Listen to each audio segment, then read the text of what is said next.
Jam 2 pagi. Aku terbangun dan mendengar bisikan dari mertua dan iparku. Obat kandungan wanita murahan itu sudah kutukar racun. Mereka tertawa puas. Mereka pikir aku mangsa lemah. Kubuat rencana biar mereka kapok. Bersiaplah kalian yang akan lenyap dari rumah ini. Yuk, absen dulu di kolom komentar. Sobat kisah berasal dari kota mana saja? Jangan lupa tekan like dan subscribe, ya. Dukungan kalian sangat berarti agar channel ini terus berkembang dan bisa menyajikan cerita yang lebih seru. Terima kasih.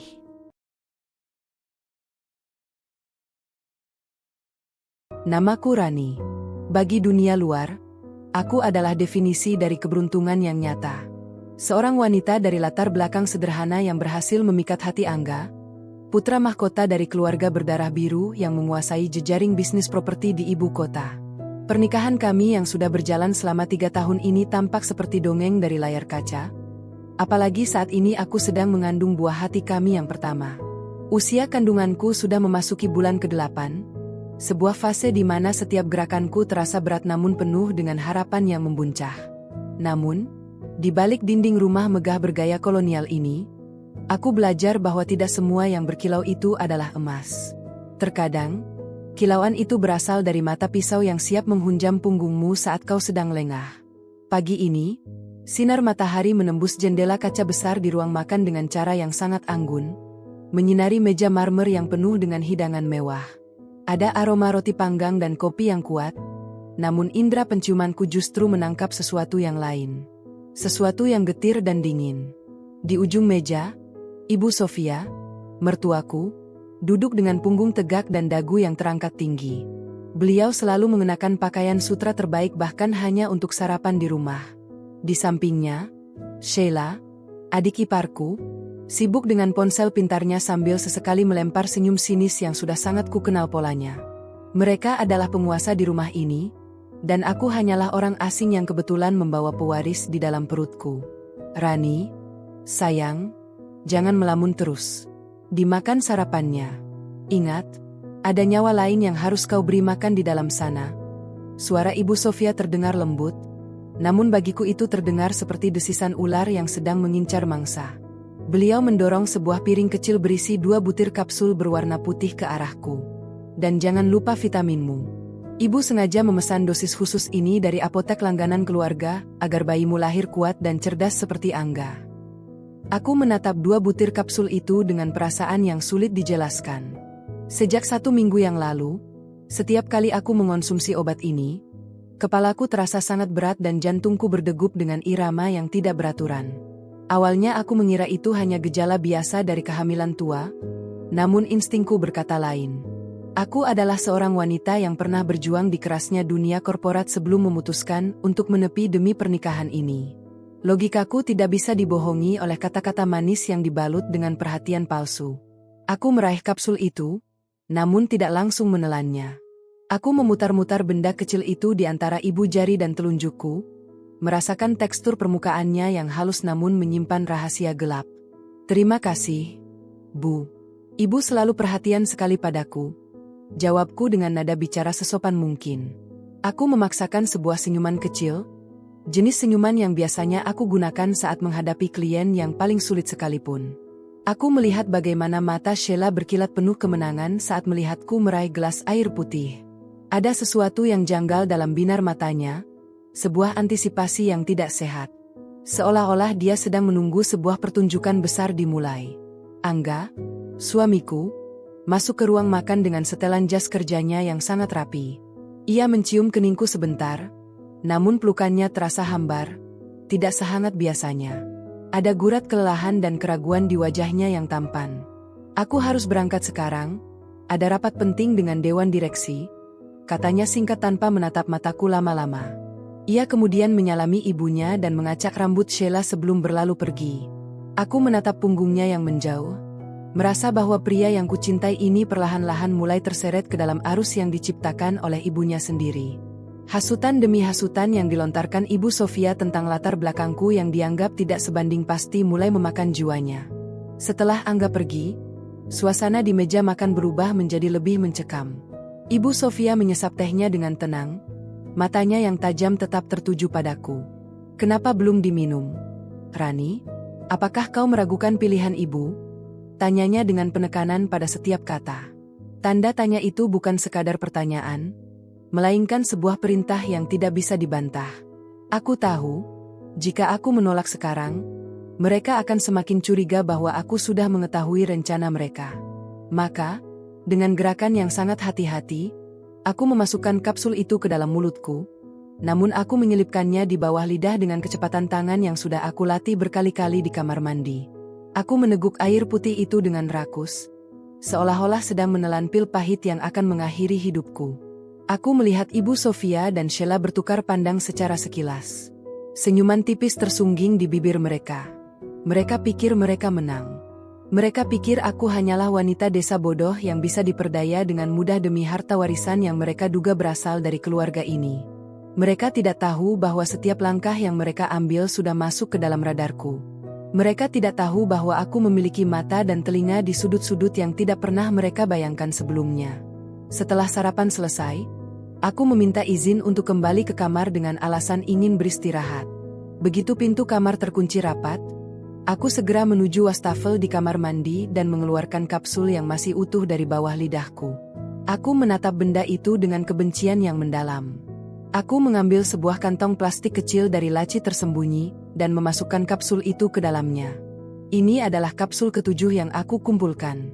Aku akan membawa sampel ini ke laboratorium milik seorang rekan lama di pusat kota sore nanti, saat Ibu Sofia sedang sibuk dengan arisan sosialitanya. Aku duduk di tepi tempat tidur, mengelus perutku yang membuncit. Sabar ya, nak. Ibu tidak akan membiarkan siapapun menyakitimu. Tidak mereka, bahkan tidak juga ayahmu jika dia berkhianat, bisikku lirih. Air mata nyaris jatuh, namun segera aku seka dengan kasar. Tidak ada tempat untuk kelemahan di rumah ini. Aku harus tetap terlihat rapuh di depan mereka, namun sekuat baja di dalam hati. Aku harus memainkan peran sebagai menantu yang penurut dan sakit-sakitan agar mereka terus melangkah menuju lubang yang mereka gali sendiri. Pikiranku melayang pada kejadian 3 hari yang lalu, saat aku tanpa sengaja melewati ruang kerja Ibu Sofia. Pintu yang sedikit terbuka memperdengarkan suara Sheila yang sedang merengek. Ibu, kapan obat itu akan bekerja sepenuhnya? Aku sudah tidak sabar melihat jalang itu keluar dari rumah ini. Warisan dari kakek seharusnya menjadi milik kita sepenuhnya, bukan milik anak haram yang ada di perutnya itu. Dan jawaban Ibu Sofia masih terngiang jelas di telingaku. Sabar, Sheila. Segala sesuatu yang besar butuh proses yang rapi.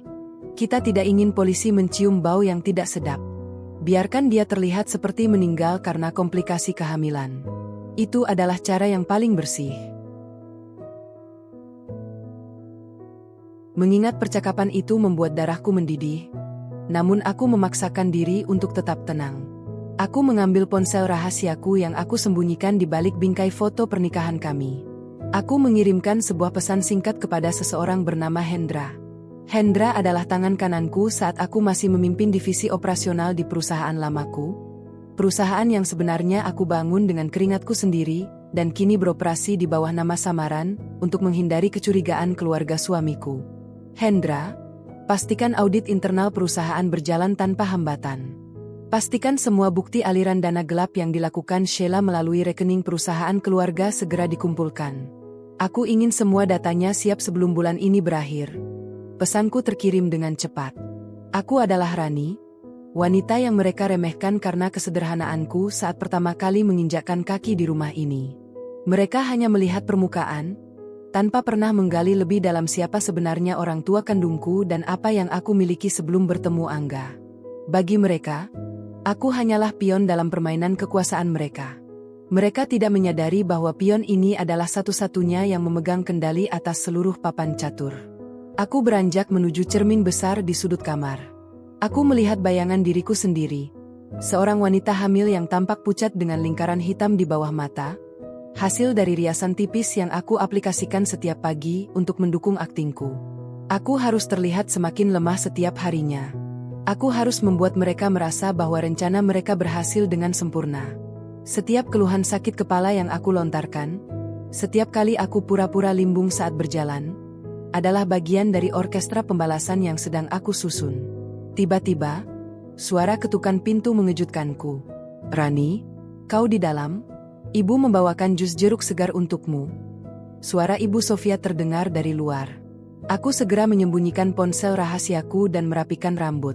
Aku mengatur napas agar terdengar sedikit terengah-engah, layaknya orang yang sedang menahan rasa sakit. "Iya, Bu. Masuk saja." "Pintunya tidak dikunci?" jawabku dengan suara yang sengaja dilemahkan. Saat pintu terbuka dan Ibu Sofia masuk dengan segelas jus di tangannya, aku melihat sosok wanita yang sangat ambisius dan kejam di balik wajah tuanya yang terawat. Beliau meletakkan jus itu di meja nakas dan mengusap rambutku dengan gerakan yang seolah-olah penuh kasih sayang. Namun, aku bisa merasakan kedinginan dari jemarinya. Di matanya, aku bukan menantu, aku hanyalah penghalang menuju tumpukan harta yang selama ini ia idam-idamkan. Dan aku, Rani, akan memastikan bahwa tahta yang ia kejar akan menjadi penjara baginya di akhir nanti. Ibu Sofia masih berdiri di sana, menatapku dengan sorot mata yang sulit dibaca. Tangannya yang dipenuhi perhiasan mahal itu kembali mengusap bahuku, sebuah sentuhan yang terasa seperti lilitan kawat berduri. Aku memaksakan diri untuk meminum jus jeruk yang ia bawakan. Rasanya asam dan segar, namun ada jejak logam yang tertinggal di pangkal lidahku. Aku tahu, mereka tidak akan berhenti hanya pada 2 butir kapsul itu. Mereka ingin mempercepat prosesnya. Mereka ingin memastikan bahwa sebelum persalinan tiba, aku sudah tidak lagi memiliki kekuatan untuk bernapas, apalagi untuk menuntut hak atas aset yang mereka incar. Setelah Ibu Sofia keluar, aku segera bergegas menuju laci meja rias. Aku mengambil kapas dan botol kecil berisi cairan penetral yang sudah aku siapkan sebelumnya, untuk membersihkan sisa-sisa zat asing di mulutku. Jantungku berpacu sangat cepat. Aku harus keluar dari rumah ini sekarang juga untuk menemui Dokter Setiawan, satu-satunya orang yang bisa kupercaya untuk memeriksa sampel obat ini.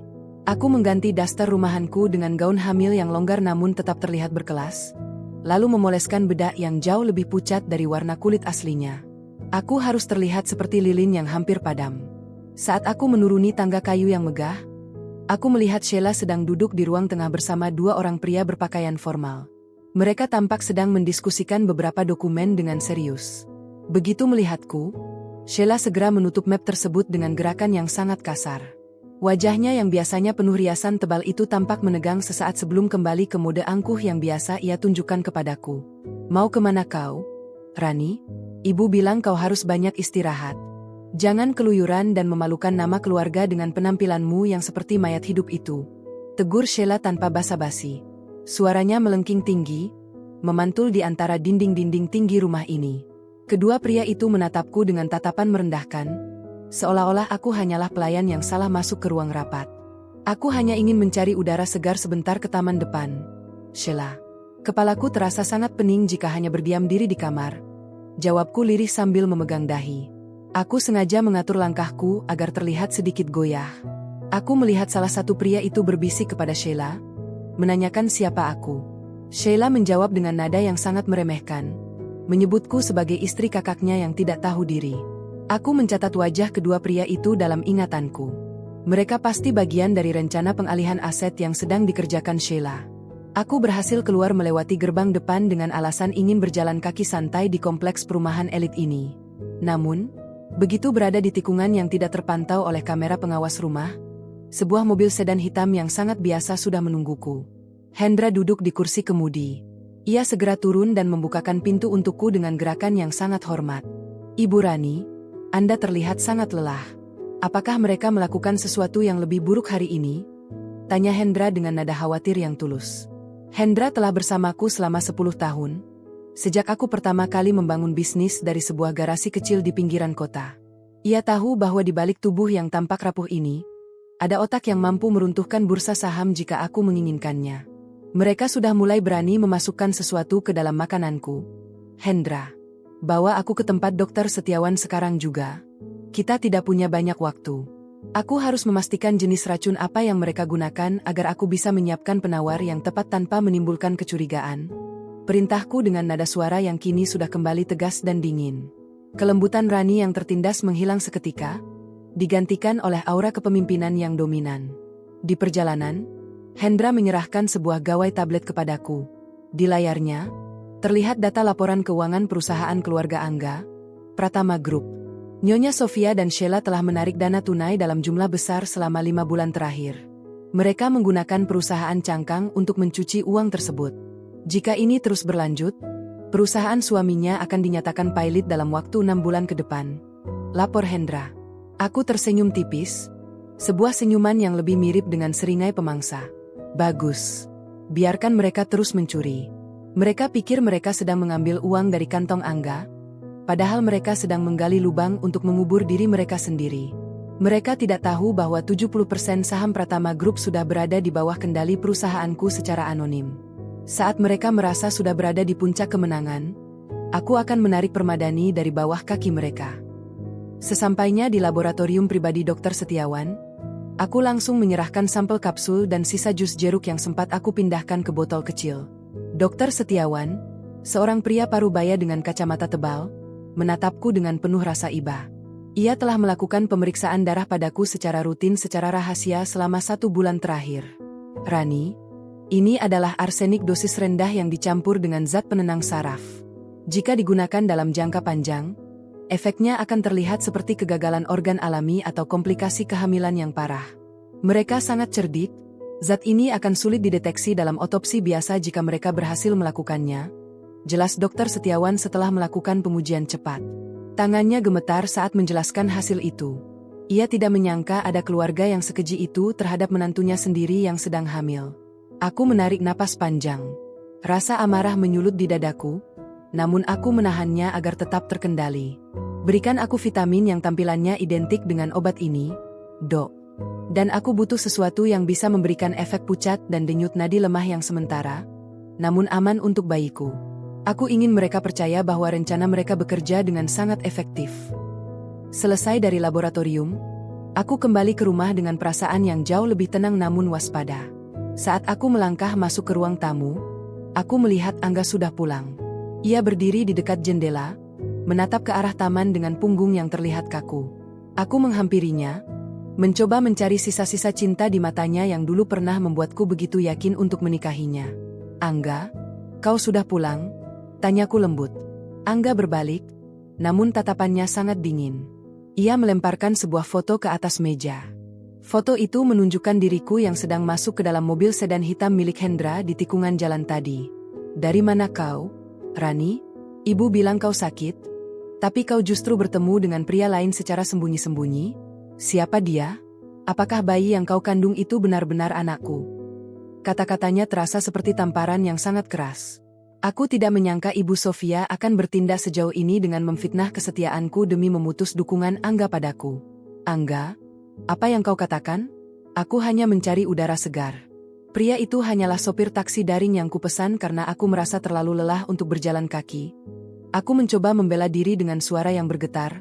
Kali ini getaran itu bukan sekadar akting. Aku merasa hancur melihat bagaimana suamiku lebih mempercayai hasutan ibunya daripada istrinya sendiri. Jangan bohong padaku, Rani. Ibu sudah memperingatkanku sejak awal bahwa wanita seperti kau hanya mengincar harta. Sekarang aku mulai melihat kebenarannya. Mulai besok, kau tidak boleh keluar rumah tanpa izin dari ibu atau Sheila. Aku tidak ingin ada skandal yang merusak nama baik keluarga ini, bentak Angga. Suaranya menggelegar, membuat beberapa pelayan yang ada di dapur menoleh dengan ketakutan. Aku terdiam, menundukkan kepala. Di balik helai rambutku yang menutupi wajah, aku memejamkan mata rapat-rapat. Sakitnya pengkhianatan Angga lebih perih daripada racun arsenik yang masuk ke tubuhku. Namun, di saat yang sama, ini memberiku kejelasan. Aku tidak bisa mengandalkan siapapun di rumah ini. Aku harus bertarung sendirian. Baiklah, jika itu maumu, Angga, jawabku dengan suara yang nyaris tak terdengar. Aku berjalan melewati suamiku menuju kamar. Namun saat pundak kami bersenggolan, aku berbisik dengan nada yang hanya bisa didengar olehnya. Ingatlah hari ini, Angga. Hari di mana kau memilih untuk melepaskan tangan yang selama ini menjagamu. Aku menutup pintu kamar dan menguncinya. Aku menatap perutku, merasakah gerakan kecil dari dalam sana. Bayiku menendang, seolah memberiku kekuatan. Aku mengambil botol vitamin penawar dari Dr. Setiawan dan menelannya dengan penuh keyakinan. Permainan baru saja dimulai. Mereka ingin aku terkurung di rumah ini? Bagus. Aku akan menjadikan rumah ini sebagai panggung pertunjukan terakhir mereka. Aku akan membiarkan mereka merasa sebagai sutradara, sementara aku adalah pemilik teater yang sebenarnya. Malam itu, aku mendengar tawa Sheila dan Ibu Sofia dari ruang bawah. Mereka terdengar sedang merayakan sesuatu, mungkin kemenangan kecil mereka karena telah berhasil memicu kemarahan Angga. Aku duduk di kegelapan, menatap layar tablet yang menunjukkan bahwa saham perusahaan keluarga mereka terus merosot akibat manipulasi pasar yang dilakukan oleh timku di luar sana. Mereka mengira sedang memenangkan perang kecil di meja makan, tanpa menyadari bahwa mereka sedang kehilangan seluruh kerajaan mereka di medan perang yang jauh lebih besar. Esok hari, aku akan menunjukkan gejala sakit yang lebih parah. Aku akan membuat mereka merasa sangat dekat dengan tujuan akhir mereka, tepat sebelum aku menarik mereka jatuh ke dalam kegelapan yang tak berujung. Satu hal yang tidak mereka ketahui tentangku adalah bahwa aku tidak pernah kalah. Setiap langkah mundur yang kuambil hari ini adalah ancang-ancang untuk sebuah lompatan besar yang akan menghancurkan mereka semua tanpa sisa. Aku akan menjadi wanita paling menyedihkan di mata mereka, agar aku bisa menjadi hakim yang paling kejam bagi dosa-dosa mereka. Pagi ini, udara di dalam kamar terasa lebih menyesakkan daripada biasanya. Aku sengaja tidak menyalakan pendingin ruangan agar keringat dingin membasahi dahiku secara alami. Sesuai instruksi Dokter Setiawan, aku meminum cairan yang membuat denyut nadiku melambat dan wajahku tampak sepucat pualam. Ketika cermin besar di hadapanku memantulkan bayangan wanita hamil yang tampak ringkih dan nyaris kehilangan nyawa, aku tahu panggung sandiwaraku sudah siap. Aku harus menjadi aktris terbaik dalam hidupku sendiri, karena taruhannya bukan sekadar tepuk tangan, melainkan keselamatan nyawa di dalam kandunganku. Pintu kamar diketuk dengan kasar. Tanpa menunggu jawabanku, Sheila melangkah masuk dengan gaun mini merah menyala yang sangat kontras dengan suasana hatiku yang gelap. Ia membawa nampan berisi bubur dan segelas air yang aku yakini sudah dicampur dengan dosis arsenik yang lebih tinggi. Ia menatapku dengan binar kebencian yang sulit disembunyikan di balik senyum palsunya. Ayo, Kak Rani, makanlah. Kak Angga bilang kau tidak mau keluar kamar sejak semalam. Jangan manja, kasihan bayi itu kalau ibunya hanya bisa merengek. Ucapnya sambil meletakkan nampan di atas nakas dengan suara denting yang memekakkan telinga. Aku mencoba bangkit, namun sengaja membiarkan tubuhku limbung kembali ke bantal. Sheila, kepalaku sangat sakit. Aku tidak yakin bisa menelan apapun, bisikku dengan suara parau yang nyaris hilang. Aku melihat Sheila menoleh ke arah pintu, memastikan tidak ada orang lain yang melihat, lalu ia mendekatkan wajahnya ke telingaku. Aroma parfum mahalnya tercium sangat tajam, menusuk hidungku yang sensitif. Dengar ya, Rani. Jangan pikir dengan akting sakit begini kau bisa menarik simpati Kak Angga lagi. Dia sudah muak padamu. Sebaiknya kau habiskan ini semua, atau aku akan melaporkan pada ibu bahwa kau sengaja ingin mencelakai cucunya dengan mogok makan. Ancamnya dengan nada rendah yang penuh racun. Ia menyodorkan sendok berisi bubur itu ke mulutku. Aku menerimanya dengan gemetar, menelannya perlahan sambil membayangkan bahwa ini adalah ujian terakhir sebelum kemenangan. Begitu ia berbalik untuk mengambil ponselnya, aku memuntahkan kembali bubur itu ke dalam sapu tangan yang sudah kusembunyikan di balik selimut. Setelah Sheila pergi dengan perasaan puas, aku segera meraih gawai rahasiaku. Hendra baru saja mengirimkan laporan mutakhir. Nyonya Sofia baru saja menandatangani kesepakatan pinjaman dengan jaminan aset utama Pratama Group. Mereka menggunakan broker gelap yang sebenarnya adalah perusahaan bayangan milik kita. Bu, tulisnya. Aku tersenyum di balik rasa mual yang melanda. Ibu mertuaku yang terhormat itu baru saja menyerahkan lehernya sendiri ke dalam jerat yang kupasang. Dia begitu haus akan uang tunai untuk menutupi gaya hidup mewahnya sehingga dia tidak sadar bahwa bunga pinjaman itu akan mencekik seluruh harta peninggalan suaminya dalam hitungan hari. Siang harinya, Ibu Sofia masuk ke kamarku bersama seorang pria yang ia perkenalkan sebagai dokter keluarga baru, menggantikan dokter langgananku yang tiba-tiba, berhalangan, hadir. Aku tahu ini adalah bagian dari rencana mereka untuk melegalkan kematianku nanti dengan surat keterangan medis palsu. Pria itu memeriksa detak jantungku dengan wajah yang sangat datar. Nyonya Rani mengalami gejala preeklampsia berat. Beliau harus menjalani perawatan intensif di rumah ini dan tidak boleh diganggu oleh siapapun, termasuk staf kantor atau kerabat jauh. Ucap pria itu sambil melirik Ibu Sofia. Ibu Sofia mengangguk dengan dramatis, seolah-olah ia adalah ibu mertua yang paling berduka di dunia. Lakukan apapun yang terbaik, dokter. Kami akan menutup rumah ini untuk tamu agar Rani bisa tenang. Angga juga setuju bahwa komunikasi luar harus dibatasi demi kesehatan istrinya. Sahutnya. Aku hanya bisa mengepalkan tangan di bawah selimut. Mereka sedang mengisolasiku. Mereka ingin memastikan tidak ada satupun orang luar yang tahu jika aku tiba-tiba menghilang atau meninggal dunia. Sore itu, Angga pulang dengan wajah yang lebih gelap dari kemarin. Ia masuk ke kamar tanpa mengetuk, menatapku yang terbaring lemah dengan tatapan yang sulit diartikan. Ada kilat penyesalan di matanya yang dalam, namun ia segera membuang muka saat Ibu Sofia masuk mengekor di belakangnya. Angga, lihatlah istrimu. Dia semakin lemah. Ibu sudah memanggil dokter terbaik, tapi sepertinya kondisinya memang sulit. Mungkin ini hukuman karena dia tidak jujur padamu soal pria di mobil itu. Provokasi Ibu Sofia dengan nada prihatin yang dibuat-buat. Angga mendekat ke arahku, duduk di tepi tempat tidur dan memegang tanganku yang terasa dingin. Rani, kenapa kau jadi seperti ini? Kenapa kau tidak pernah terbuka padaku? Tanyanya dengan suara bergetar. Aku ingin sekali berteriak padanya, mengatakan bahwa ibunya lah yang sedang membunuhku secara perlahan. Namun, aku teringat pada rencana besar yang sedang berjalan. Jika aku membongkarnya sekarang, mereka akan kabur sebelum aku bisa menghancurkan mereka secara total. Aku hanya ingin kita bahagia.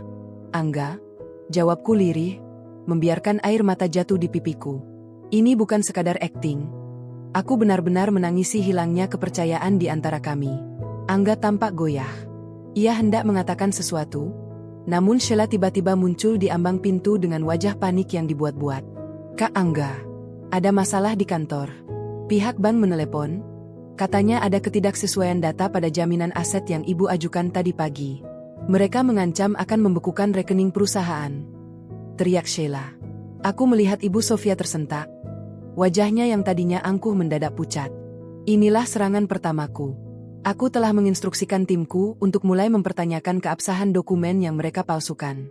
Angga segera berdiri, melepaskan genggaman tangannya dariku. Apa? Bagaimana bisa? Ibu? Apa yang sebenarnya ibu lakukan? Tanya Angga dengan nada curiga yang mulai tumbuh. Ibu Sofia mencoba menenangkan putranya dengan berbagai alasan tidak masuk akal, namun kepanikan sudah mulai menyebar di antara mereka. Mereka tidak menyadari bahwa kekacauan di kantor hanyalah gangguan kecil dibandingkan dengan badai yang akan menghantam mereka di rumah ini. Setelah mereka semua keluar dari kamar untuk berdebat di ruang tengah, aku bangkit dari tempat tidur dengan tenaga yang masih tersisa. Aku menuju meja rias dan menekan tombol tersembunyi di balik cermin. Sebuah brankas kecil terbuka, berisi dokumen-dokumen kepemilikan saham asli dan rekaman audio yang selama ini kukumpulkan. Aku memasukkan semuanya ke dalam tas kecil yang akan dibawa oleh Hendra nanti malam melalui jendela belakang. Aku kembali berbaring, namun kali ini dengan perasaan yang jauh lebih kuat. Aku mendengar suara pertengkaran yang semakin hebat di lantai bawah. Suara Ibu Sofia yang melengking membela diri dan suara Angga yang mulai meninggi karena merasa dikhianati oleh keluarganya sendiri. Ini adalah awal dari perpecahan mereka. Aku hanya perlu menunggu sedikit lebih lama lagi. Puncak konflik ini akan segera tiba, dan aku akan memastikan bahwa saat mereka saling cakar demi sisa-sisa harta yang mereka pikir miliki, aku akan muncul sebagai sosok yang akan mengambil semuanya kembali. Malam itu, saat seluruh rumah sudah sunyi, aku melihat bayangan Hendra di taman belakang melalui celah gorden. Aku melemparkan tas berisi dokumen itu dengan hati-hati. Hendra memberikan isyarat jempol sebelum menghilang ke dalam kegelapan. Sekarang, aku tidak lagi memiliki beban. Semua bukti sudah aman di luar sana. Yang tersisa hanyalah tubuhku di dalam rumah ini, sebuah umpan yang akan membawa mereka menuju kehancuran yang paling memalukan dalam sejarah keluarga Pratama. Aku memejamkan mata, membiarkan kegelapan menyelimutiku, siap untuk menghadapi hari esok yang akan menjadi awal dari pertengahan drama yang paling berdarah ini. Isolasi itu kini terasa nyata dan menyesakkan. Pintu kamarku tidak hanya ditutup, tetapi aku bisa mendengar suara kunci yang diputar dari luar setiap kali pelayan meletakkan nampan makanan. Ibu Sofia telah berhasil menciptakan penjara emas untukku dengan dalih perawatan medis intensif. Di dalam keheningan ini, aku duduk di tepi ranjang, menatap botol-botol obat yang kini memenuhi nakas. Aku tahu, setiap butir yang mereka berikan adalah langkah kaki menuju liang lahat yang mereka siapkan. Namun, mereka lupa satu hal, seorang tahanan yang memiliki akses ke dunia luar adalah ancaman yang paling mematikan. Aku meraih gawai rahasiaku yang kusembunyikan di dalam lipatan kain bantal. Pesan dari Hendra masuk dengan kilat. Transfer dana dari rekening utama Pratama Group ke perusahaan cangkang Sheila telah berhasil diblokir oleh sistem pusat kita. Nyonya Sofia mulai panik karena cek yang ia keluarkan untuk membayar hutang judinya di Singapura ditolak oleh bank. Aku tersenyum tipis. Ini adalah umpan pertama. Aku ingin melihat bagaimana kesetiaan antara ibu dan anak itu retak ketika uang, satu-satunya hal yang menyatukan mereka, mulai menguap. Siang itu, suara teriakan melengking terdengar dari ruang tengah, menembus dinding kamarku yang tebal. Itu suara Sheila. "Ibu, bagaimana bisa uang itu tidak ada? Aku sudah berjanji pada pihak kontraktor untuk melunasi pembayaran pembangunan butikku hari ini. Ibu bilang semua sudah aman," teriaknya dengan nada histeris. Aku bisa membayangkan wajah Ibu Sofia yang memerah, berusaha menenangkan putri bungsunya yang manja itu sementara ia sendiri sedang didera ketakutan karena kolektor hutang mulai mengejarnya. "Diam, Sheila. Jangan berteriak seperti orang jalanan. Ibu sedang mengurusnya. Ada masalah teknis di bank, itu saja. Lagi pula, kenapa kau menarik dana sebanyak itu tanpa izin ibu?" Suara Ibu Sofia terdengar tajam, penuh dengan intimidasi yang biasanya ia gunakan padaku. "Tanpa izin? Ibu sendiri yang bilang kita bisa mengambil apapun yang kita mau karena Rani sudah hampir mati. Sekarang uangnya hilang, dan ibu malah menyalahkanku." Sheila tidak mau kalah. Keretakan itu mulai menganga lebar. Mereka mulai saling tuduh, saling curiga, dan itulah saat yang tepat bagiku untuk masuk ke dalam pikiran mereka.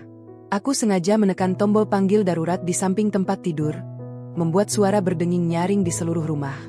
Tak lama kemudian, Ibu Sofia masuk dengan wajah tegang, diikuti Sheila yang masih tampak bersungut-sungut. Aku mengatur napas agar terdengar berat, mataku setengah terpejam.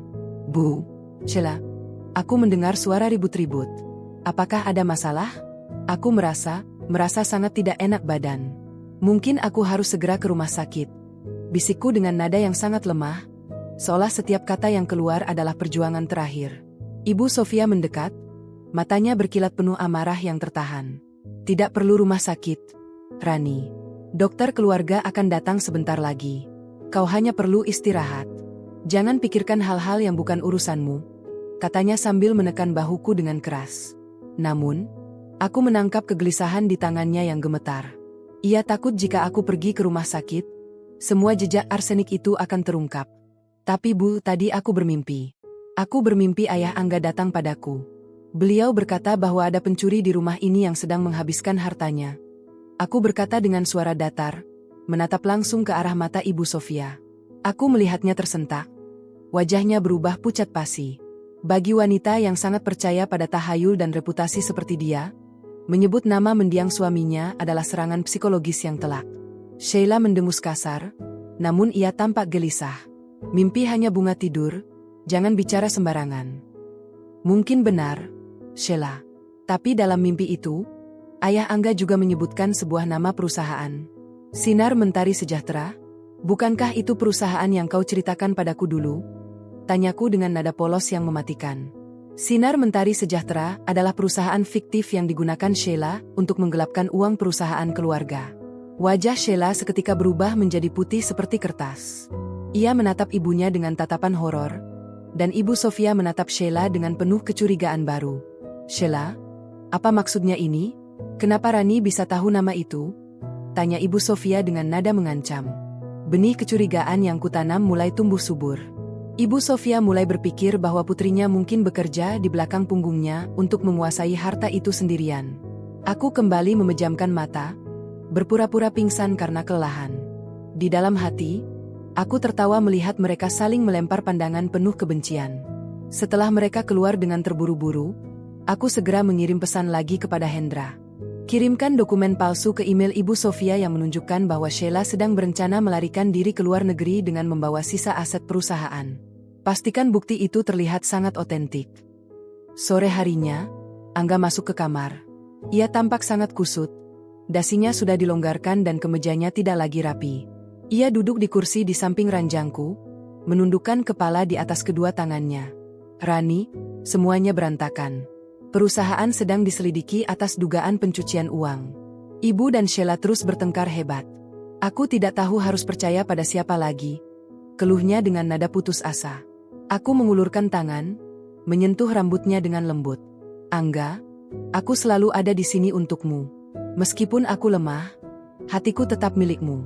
Carilah kebenaran itu sendiri, jangan hanya mendengar dari satu sisi, kataku dengan tulus. Aku ingin memberikan sedikit ruang bagi nuraninya untuk bangkit. Aku ingin ia melihat sendiri kebusukan keluarganya sebelum aku menghancurkan mereka semua. Angga menatapku, ada air mata yang menggenang di sudut matanya. Ia mencium tanganku lama, seolah-olah sedang meminta maaf atas ketidaktahuannya selama ini. Namun, momen itu segera hancur ketika suara benturan keras terdengar dari lantai bawah. Ibu Sofia rupanya sudah menemukan bukti yang dikirimkan Hendra. Aku mendengar suara tamparan yang keras, diikuti isak tangis Sheila yang meraung-raung. Kau anak tidak tahu untung. Kau ingin meninggalkan ibu membusuk di sini sementara kau bersenang-senang di luar negeri dengan uang itu? Teriak Ibu Sofia. Aku tersenyum dalam kegelapan kamarku. Rencana isolasi yang mereka buat untukku justru berbalik menjadi perang saudara di antara mereka sendiri. Mereka terlalu sibuk saling menghancurkan sehingga tidak sadar bahwa aku, sang korban yang mereka anggap sekarat, sedang memegang kendali penuh atas kehancuran mereka. Besok, aku akan membuat langkah yang lebih berani. Aku akan membiarkan mereka merasa bahwa hartanya telah benar-benar hilang, dan hanya satu orang yang bisa menyelamatkan mereka. Wanita yang sedang mereka racuni ini. Malam itu, aku tidak lagi merasa sesak. Kekuatan batiniahku mulai pulih seiring dengan runtuhnya benteng pertahanan musuhku. Aku membelai perutku, membisikkan janji bahwa keadilan akan segera ditegakkan. Tidak akan ada lagi racun, tidak akan ada lagi kebohongan. Hanya ada aku, bayiku, dan masa depan yang sudah aku rancang dengan sangat rapi di atas reruntuhan ambisi mereka yang buta. Setiap detik yang berlalu adalah detak jantung menuju pembalasan yang paling elegan. Keesokan paginya, suasana rumah terasa seperti medan perang yang baru saja dijatuhi bom. Tidak ada lagi suara denting sendok perak yang beradu dengan piring porselen di ruang makan. Yang ada hanyalah keheningan yang mencekam, diselingi isak tangis tertahan dari kamar Sheila. Aku bangkit dari tempat tidur, kali ini dengan gerakan yang lebih bertenaga. Vitamin penawar dari Dokter Setiawan bekerja dengan sempurna, menetralisir sisa-sisa racun yang sempat masuk ke sistem tubuhku. Aku berjalan menuju jendela, menyingkap gorden sedikit, dan melihat dua orang pria berbadan tegap berdiri di depan gerbang. Mereka bukan penjaga kiriman Ibu Sofia, melainkan tim keamanan swasta yang disewa Hendra untuk mengawasi setiap pergerakan di rumah ini dari luar. Pintu kamarku terbuka pelan. Ibu Sofia masuk dengan wajah yang tampak 10 tahun lebih tua. Riasannya tidak lagi sempurna, dan ada gurat kecemasan yang mendalam di matanya. Ia membawa nampan berisi bubur, namun tangannya gemetar hebat. Ia meletakkan nampan itu di meja tanpa menatapku. Rani, makanlah. Ibu sedang pening. Perusahaan sedang kacau, dan Sheila, adik iparmu itu benar-benar anak yang tidak tahu berterima kasih. Keluhnya dengan suara parau, seolah-olah mengharapkan simpati dariku, korban yang sedang ia bunuh secara perlahan. Aku menatapnya dengan tatapan sayu yang dibuat-buat. Apa yang terjadi, Bu? Apakah mimpinya menjadi kenyataan? Apakah ada yang mencuri harta ayah? Tanyaku dengan nada polos yang menusuk. Aku melihatnya tersentak. Ia duduk di kursi di sampingku, lalu meraih tanganku. Genggamannya terasa dingin dan berkeringat. Rani, ibu butuh bantuanmu. Kau bilang kau punya simpanan perhiasan dan beberapa aset dari orang tuamu. Bukan? Bisakah kau meminjamkannya pada ibu sebentar saja? Hanya untuk menutupi selisih dana di bank agar Angga tidak curiga. Ibu berjanji akan mengembalikannya setelah semuanya stabil. Pintanya dengan nada memelas. Ini adalah momen yang aku tunggu-tunggu. Sang predator kini berlutut di hadapan mangsanya, memohon belas kasihan demi menyelamatkan kulitnya sendiri. Aku menarik napas panjang, berpura-pura berpikir keras. Aku ingin membantu, Bu.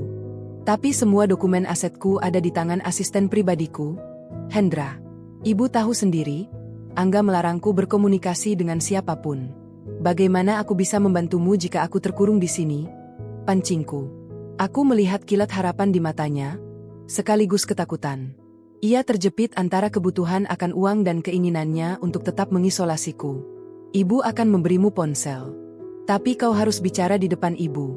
Katakan pada asistenmu itu untuk mencairkan dana apapun yang kau punya. Kita harus menyelamatkan Pratama Group, Rani. Jika perusahaan hancur, bayi di perutmu itu tidak akan punya masa depan. Ucapnya dengan nada mengancam yang dibalut kekhawatiran palsu. Aku hampir saja tertawa mendengar betapa rendahnya ia menggunakan anakku sebagai alat tawar-menawar. Ibu Sofia mengeluarkan sebuah ponsel tua dari sakunya dan menyerahkannya padaku. Aku segera menghubungi nomor Hendra yang sudah kuhafal di luar kepala. Hendra, ini Rani. Ibu Sofia butuh bantuan untuk menstabilkan keuangan keluarga. Tolong siapkan dana dari akun rahasia Mahardika Group dan kirimkan dokumen verifikasinya ke alamat email Ibu Sofia sekarang juga. Perintahku dengan nada datar. Ibu Sofia nampak sangat puas mendengar nama Mahardika Group. Ia pasti berpikir itu adalah perusahaan kecil peninggalan orang tuaku yang tidak seberapa. 1 jam kemudian, sebuah email masuk ke gawai Ibu Sofia. Aku melihat matanya membelalak saat membaca dokumen tersebut. Bukan karena jumlah uang yang dikirimkan, melainkan karena ia melihat posisi jabatanku di sana. Namun, Hendra telah menyamarkan data tersebut sedemikian rupa sehingga aku hanya terlihat sebagai pemegang saham minoritas yang memiliki dana likuid besar. 50 miliar rupiah? Kau punya uang sebanyak ini, Rani? Tanyanya dengan suara yang nyaris tidak keluar. Itu semua yang aku punya, Bu. Gunakanlah dengan bijak, jawabku sambil tersenyum tipis. Tentu saja, itu adalah uang dari rekening perusahaanku sendiri yang sengaja kualirkan kembali ke perusahaan mereka sebagai umpan terakhir. Dengan dana itu masuk ke rekening Pratama Group, aku kini memiliki bukti hukum yang kuat tentang aliran dana ilegal jika mereka menggunakannya untuk menutupi hutang pribadi. Aku baru saja membeli hak untuk menghancurkan mereka secara legal. Sore harinya, Sheila masuk ke kamarku dengan wajah gusar. Ia tampaknya sudah tahu tentang bantuan dana yang kuberikan. Jangan pikir kau bisa menjadi pahlawan di rumah ini, Rani. Ibu mungkin tertipu oleh wajah melasmu, tapi aku tahu kau sedang merencanakan sesuatu, bentaknya sambil mendekat ke arah ranjangku. Ia mencoba meraih ponsel yang tadi diberikan Ibu Sofia, namun aku dengan cepat menyembunyikannya di balik punggungku. Sheila, kenapa kau begitu membenciku? Padahal aku baru saja menyelamatkan butikmu dari penyitaan bank hari ini, kataku dengan tenang. Sheila terdiam sejenak. Wajahnya menunjukkan kebingungan. Apa maksudmu? Cek dana dari rekening pribadiku sudah dikirimkan ke kontraktor butikmu setengah jam yang lalu. Aku tidak ingin adik iparku menanggung malu karena hutang. Lanjutku. Ini adalah taktik pecah belah. Aku memberikan bantuan pada Ibu Sofia secara rahasia, dan memberikan bantuan pada Sheila secara terpisah. Sekarang, mereka akan saling curiga mengapa masing-masing dari mereka mendapatkan keistimewaan dariku tanpa sepengetahuan yang lain. Malam itu, perang mulut kembali pecah. Aku mendengar Ibu Sofia menuduh Sheila mencuri dana bantuan yang seharusnya untuk perusahaan. Sementara Sheila menuduh ibunya sengaja menyembunyikan uang dariku untuk kepentingan pribadi. Mereka saling caci di ruang tengah, sementara Angga hanya bisa berdiri terpaku melihat kehancuran moral keluarganya. Angga masuk ke kamarku dengan langkah gontai. Ia duduk di lantai di samping tempat tidurku, menyandarkan kepalanya di tepi kasur. Rani, aku merasa seperti orang asing di rumahku sendiri. Kenapa semuanya jadi seperti ini? Kenapa ibu dan Sheila jadi begitu gila harta? Dan kau, kenapa kau begitu baik pada mereka padahal mereka memperlakukanmu dengan buruk? Tanya Angga dengan suara yang pecah. Ia mulai menyadari ketulusan palsu keluarganya dan ketabahan luar biasa yang kupunya. Aku mengelus rambutnya, merasakan getaran emosi yang hebat dari suamiku. Kadang kita harus kehilangan segalanya untuk melihat siapa yang benar-benar berdiri di samping kita. Angga, aku melakukan ini karena aku mencintaimu, dan aku ingin anak kita lahir di keluarga yang bersih. Bisikku. Ini adalah kebenaran yang setengah pahit. Aku memang mencintainya, tapi aku juga sedang membersihkan duri-duri di sekelilingnya dengan cara yang sangat menyakitkan. Angga menangis dalam diam, menggenggam tanganku erat-erat. Di saat itulah, aku menyadari bahwa rencanaku hampir mencapai puncaknya. Besok adalah hari di mana racun di botol obatku akan diganti untuk terakhir kalinya oleh Sheila. Aku sudah menyiapkan kamera mikro di sudut ruangan untuk merekam momen itu. Babak pertengahan cerita ini akan ditutup dengan sebuah ledakan yang tidak akan pernah mereka lupakan. Aku akan membiarkan mereka merasa telah berhasil melenyapkanku, tepat sebelum aku menarik mereka ke meja hijau dengan bukti yang tidak terbantahkan. Keadaan telah berbalik sepenuhnya. Sang ratu kini sedang memegang kendali atas setiap napas di rumah ini. Malam ini, rumah besar ini bersinar lebih terang dari biasanya. Ribuan lampu kristal memantulkan cahaya pada lantai marmer yang dipoles hingga mengilap, menciptakan ilusi kemewahan yang sempurna. Ibu Sofia memutuskan untuk mengadakan perjamuan makan malam mendadak. mengundang beberapa kolega bisnis penting dan Dewan Direksi Pratama Group. Katanya, ini adalah syukuran atas pemulihan finansial perusahaan. Namun aku tahu ini adalah panggung yang ia siapkan untuk merayakan kematian perdataku. Aku duduk di depan cermin, membiarkan pelayan merias wajahku. Aku meminta riasan yang sangat tipis, hampir transparan, agar rona pucat di pipiku terlihat natural namun tetap memancarkan aura seorang nyonya besar yang sedang berjuang melawan maut. Kau terlihat sangat cantik, Rani. Sayang sekali kesehatanmu tidak mendukung kecantikan itu. Suara Sheila terdengar dari ambang pintu. Ia mengenakan gaun sutra berwarna hitam pekat, seolah-olah ia sudah siap untuk menghadiri pemakaman. Ia mendekat, lalu meletakkan sebuah gelas berisi cairan bening di atas meja rias. Minumlah ini. Ini tonik khusus yang dipesan ibu agar kau tidak pingsan di depan para tamu. Kami tidak ingin kau mempermalukan keluarga di hadapan Dewan Direksi. Aku menatap pantulan wajah Sheila di cermin. Matanya berkilat dengan antisipasi yang mengerikan. Aku tahu, ini bukan tonik. Ini adalah dosis penentu. Aku meraih gelas itu dengan tangan yang sedikit bergetar. Sebuah gerakan yang sengaja kubuat untuk memberikan kepuasan pada egonya. Terima kasih, Sheila. Kau sangat perhatian padaku akhir-akhir ini. Jawabku lembut. Aku mendekatkan gelas itu ke bibirku, namun dengan gerakan yang sangat halus, aku menumpahkan isinya ke dalam lipatan handuk kecil yang sudah kubasahi sebelumnya di bawah meja. Aku berpura-pura menelan dan mengusap bibirku dengan anggun. Sheila tersenyum lebar, jenis senyuman yang biasanya dimiliki oleh predator yang yakin mangsanya sudah terjebak. Ia keluar dari kamar dengan langkah ringan, meninggalkanku dalam kesunyian yang mencekam. Begitu ia pergi, aku segera mengambil gawai rahasiaku. Hendra, apakah semua posisi kamera mikro sudah aktif? Pastikan audio di ruang makan tertangkap dengan jelas. Dan pastikan tim hukum kita sudah berada di lokasi tersembunyi. Pesan singkatku terkirim dalam hitungan detik. Balasan dari Hendra masuk dengan segera. Semua sistem hijau. Nyonya. Pertunjukan bisa dimulai. Aku turun ke lantai bawah dengan langkah yang sengaja dibuat lambat dan sedikit menyeret. Di ruang tamu, para tamu sudah berkumpul.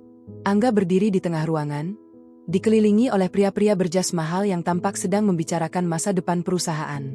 Saat melihatku, Angga segera menghampiri dan merangkul pinggangku dengan protektif. Rani, kau yakin kuat untuk ini? Jika kau merasa tidak enak badan, kita bisa kembali ke kamar sekarang, bisiknya dengan nada khawatir yang sangat dalam. Aku bisa merasakan ketulusannya, dan itu membuat hatiku sedikit bergetar. Aku baik-baik saja, Angga. Aku ingin melihat kesuksesan keluargamu malam ini, jawabku sambil menatap Ibu Sofia yang sedang tertawa bersama istri salah satu komisaris. Perjamuan dimulai. Meja makan panjang itu penuh dengan hidangan lezat, namun suasana di kepalaku penuh dengan strategi perang. Di tengah makan malam, Ibu Sofia berdiri sambil mengangkat gelas kristalnya. Hadirin sekalian, terima kasih telah hadir. Malam ini bukan hanya tentang bisnis, tetapi tentang ketabahan. Keluarga kami telah melewati badai besar, dan berkat dukungan kalian, kami tetap tegak. Saya juga ingin berterima kasih kepada menantu saya, Rani, yang meskipun sedang sakit, tetap memberikan dukungan moral bagi kami, ucap Ibu Sofia dengan nada yang sangat dramatis. Beberapa tamu bertepuk tangan, sementara aku hanya menundukkan kepala, membiarkan rambutku menutupi senyuman dingin yang mulai terbentuk. Tiba-tiba, Sheila menyela dengan suara yang sedikit terlalu keras. Ibu benar. Tapi, mengingat kondisi kesehatan Rani yang semakin menurun, saya rasa ini saat yang tepat untuk membicarakan keberlanjutan aset yang selama ini dikelola olehnya. Kita tidak ingin ada kekosongan kekuasaan jika sesuatu yang buruk terjadi, bukan? Kata-kata Sheila membuat suasana meja makan mendadak sunyi. Angga menatap adiknya dengan tajam, namun Ibu Sofia justru mengangguk setuju. Sheila benar, Angga. Ini demi kebaikan Rani juga. Kami sudah menyiapkan dokumen pengalihan tugas agar Rani bisa fokus pada persalinannya nanti tanpa beban pikiran. Rani, kau bersedia menandatanganinya sekarang, kan? Mumpung ada saksi dari Dewan Direksi di sini. Lanjut Ibu Sofia sambil memberi kode pada asistennya untuk membawa sebuah map hitam besar ke hadapanku. Aku menatap map itu dengan tenang. Di dalamnya terdapat dokumen yang bukan hanya mengalihkan tugas, tetapi secara hukum menyerahkan seluruh aset pribadiku ke tangan Ibu Sofia dan Sheila. Mereka pikir aku adalah mangsa yang lemah, yang akan menyerah karena takut kehilangan kasih sayang keluarga. Aku meraih pulpen yang mereka sediakan. Namun sebelum ujung pulpen itu menyentuh kertas, aku tiba-tiba mencengkeram dadaku dan terengah-engah. Rani, ada apa? Angga berteriak panik, segera menangkap tubuhku yang mulai merosot dari kursi. Obat, tonik tadi. Perutku terasa seperti terbakar. Rintihku dengan suara yang cukup keras agar terdengar oleh seluruh tamu. Aku melihat wajah Sheila berubah menjadi sangat pucat.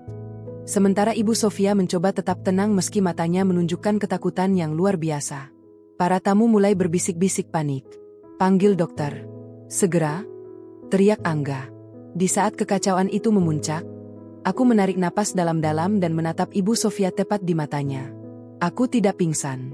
Aku justru bangkit berdiri dengan tegak, melepaskan pegangan Angga dengan gerakan yang sangat berwibawa. Rasa sakit yang tadi kutunjukkan menghilang dalam sekejap, digantikan oleh tatapan mata yang setajam elang. Tidak perlu panggil dokter, Angga. Aku tahu persis apa yang ada di dalam minuman tadi. Suaraku menggelegar di ruang makan yang mendadak senyap seperti kuburan. Aku mengambil sebuah gawai kecil dari saku gaunku dan menekan tombol putar. Suara Sheila yang sedang merencanakan dosis racun di kamarku tadi siang terdengar sangat jelas melalui pengeras suara yang sudah dihubungkan oleh Hendra ke sistem audio rumah. Seluruh ruangan terpaku. Sheila menjatuhkan gelasnya hingga pecah berkeping-keping di lantai marmer. Ibu Sofia mencoba bicara, namun suaranya tertahan di tenggorokan. Ini fitnah. Rani, apa yang kau lakukan? Teriak Ibu Sofia dengan histeris. Aku berjalan perlahan mengitari meja makan, mendekati map hitam yang tadi mereka sodorkan. Kalian ingin hartaku? Kalian ingin menguasai apa yang bukan milik kalian? Baiklah, mari kita bicarakan tentang siapa sebenarnya pemilik perusahaan ini.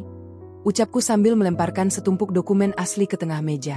Dokumen itu menunjukkan bahwa Mahardika Group, pemilik saham mayoritas Pratama Group, adalah milikku sepenuhnya. Angga menatap dokumen itu dengan tidak percaya. Para dewan direksi mulai saling berbisik dengan wajah tegang. Nyonya Rani adalah pemilik sebenarnya? Tanya salah satu komisaris dengan suara gemetar. Aku tersenyum tipis ke arah Ibu Sofia yang kini terduduk lemas di kursinya. Ibu, terima kasih atas perjamuannya. Tapi sepertinya, malam ini bukan aku yang akan pergi meninggalkan rumah ini, melainkan kalian berdua. Di luar rumah, suara sirene polisi mulai terdengar mendekat. Inilah puncak dari segala kesabaran yang kupendam. Aku telah membalikkan keadaan dengan cara yang paling mematikan bagi mereka. Menghancurkan reputasi mereka di depan orang-orang yang paling mereka hormati. Suasana ruang makan yang tadinya penuh dengan aroma hidangan mewah seketika berubah menjadi pengap oleh rasa malu dan ketakutan. Suara sirene polisi yang semakin meraung di depan gerbang utama seolah menjadi lonceng kematian bagi reputasi yang selama puluhan tahun dibangun oleh Ibu Sofia. Aku berdiri dengan punggung tegak, mengabaikan rasa berat di perutku yang hamil tua, menatap lurus ke arah dua wanita yang selama ini menganggapku sebagai pion tidak berdaya. Sheila mencoba bangkit, tangannya gemetar hebat hingga menjatuhkan garpu perak ke lantai marmer dengan denting yang memilukan. Ini jebakan. Angga, lihat apa yang istrimu lakukan. Dia ingin menghancurkan keluarga kita di depan semua orang. Teriak Sheila dengan suara melengking yang pecah oleh histeria. Matanya liar menatap para tamu undangan yang kini memandang mereka dengan tatapan jijik dan tidak percaya. Beberapa dewan direksi segera berdiri, menjauhkan diri dari meja makan seolah-olah takut tertular noda yang baru saja terungkap. Angga terdiam membatu. Wajahnya pucat pasi, matanya beralih dari dokumen di atas meja ke wajah ibunya, lalu ke arahku. Rani, apa semua ini benar? Kau adalah pemilik Mahardika Group? Dan ibu benar-benar mencoba. Kalimatnya menggantung di udara, tercekik oleh kenyataan yang terlalu pahit untuk ditelan. Aku melihat kehancuran di mata suamiku, sebuah luka yang mungkin tidak akan pernah sembuh, namun kebenaran memang seringkali datang dengan pedang yang tajam. Tanyakan pada ibumu, Angga. Tanyakan mengapa tonik yang diberikan Sheila padaku mengandung arsenik yang cukup untuk membuatku keguguran atau bahkan kehilangan nyawa. Jawabku dengan nada suara yang tetap tenang namun sedingin es. Aku memberikan isyarat pada Hendra yang tiba-tiba muncul di ambang pintu bersama 4 orang petugas kepolisian berpakaian sipil. Ibu Sofia mencoba mempertahankan sisa-sisa martabatnya. Ia berdiri, meski lututnya tampak goyah. Kau tidak punya bukti, Rani. Rekaman suara bisa direkayasa. Kau hanya seorang wanita ambisius yang ingin merebut harta suamimu sendiri. Bentaknya. Namun, Suaranya tidak lagi memiliki kekuatan intimidasi seperti biasanya. Itu adalah suara seorang wanita yang sedang tenggelam dan berusaha menggapai apapun agar tidak karam. Salah seorang petugas polisi maju ke depan, menunjukkan lencana dan surat perintah penangkapan. Nyonya Sofia dan Nona Sheila, kami memiliki bukti rekaman video dari kamera mikro yang dipasang di kamar Nyonya Rani, serta sampel laboratorium dari obat-obatan yang kalian berikan. Kalian berdua ditahan atas dugaan percobaan pembunuhan berencana dan penggelapan dana perusahaan. Keheningan yang mencekam menyelimuti ruangan. Para tamu mulai bergegas pergi, tidak ingin terlibat lebih jauh dalam skandal keluarga yang sangat memalukan ini. Sheila mulai menangis meraung-raung saat petugas memborgol tangannya. Ibu, lakukan sesuatu. Aku tidak mau masuk penjara. Ini semua ide ibu, aku hanya mengikuti perintah. Teriak Sheila, mengkhianati ibunya sendiri di detik terakhir demi menyelamatkan diri. Ibu Sofia menatap putrinya dengan tatapan benci yang mendalam, lalu beralih menatapku. Jika tatapan mata bisa membunuh, aku pasti sudah mati saat itu juga. Kau pikir kau menang, Rani? Kau telah menghancurkan nama besar Pratama. Kau telah menghancurkan hidup anakku, Angga. Desisnya saat petugas membimbingnya keluar dari ruangan. Setelah hiruk-pikuk itu mereda dan rumah menjadi sunyi kembali, aku duduk perlahan di kursi kayu jati yang berat. Tenagaku seolah terkuras habis. Angga masih berdiri di posisi yang sama, menatap lantai yang kini berserakan pecahan gelas dan sisa makanan. Ia tampak seperti raga tanpa jiwa. Kenapa kau tidak mengatakannya padaku sejak awal? Rani, kenapa kau membiarkan aku terlihat seperti orang bodoh di depan semua orang? Tanyanya dengan suara yang sangat rendah, hampir seperti bisikan. Karena aku harus tahu di mana posisimu, Angga. Jawabku sambil menatapnya dengan lelah. Aku harus tahu apakah kau adalah bagian dari rencana mereka, atau hanya korban dari manipulasi ibumu. Selama berminggu-minggu kau membela mereka, kau memarahiku, kau mempercayai fitnah mereka. Bagaimana aku bisa percaya padamu jika kau sendiri tidak mempercayai istrimu? Angga jatuh berlutut di hadapanku, menyembunyikan wajahnya di pangkuanku sambil menangis terisak-isak. Maafkan aku buta. Aku tidak pernah menyangka ibu sekeji itu. Aku merasa gagal menjadi suami, gagal menjadi ayah bagi anak kita. Isaknya memenuhi ruang makan yang kini terasa kosong dan dingin. Aku mengelus rambutnya, namun ada jarak yang tercipta di antara kami. Sebuah jurang yang terbentuk dari kebohongan dan rahasia yang terlalu besar. Malam itu, Angga tidak tidur di kamar kami. Ia mengurung diri di ruang kerjanya, sementara aku berbaring sendirian di tempat tidur besar yang kini terasa sangat luas. Kemenangan ini terasa hambar di lidahku. Aku telah berhasil menyingkirkan musuh-musuhku.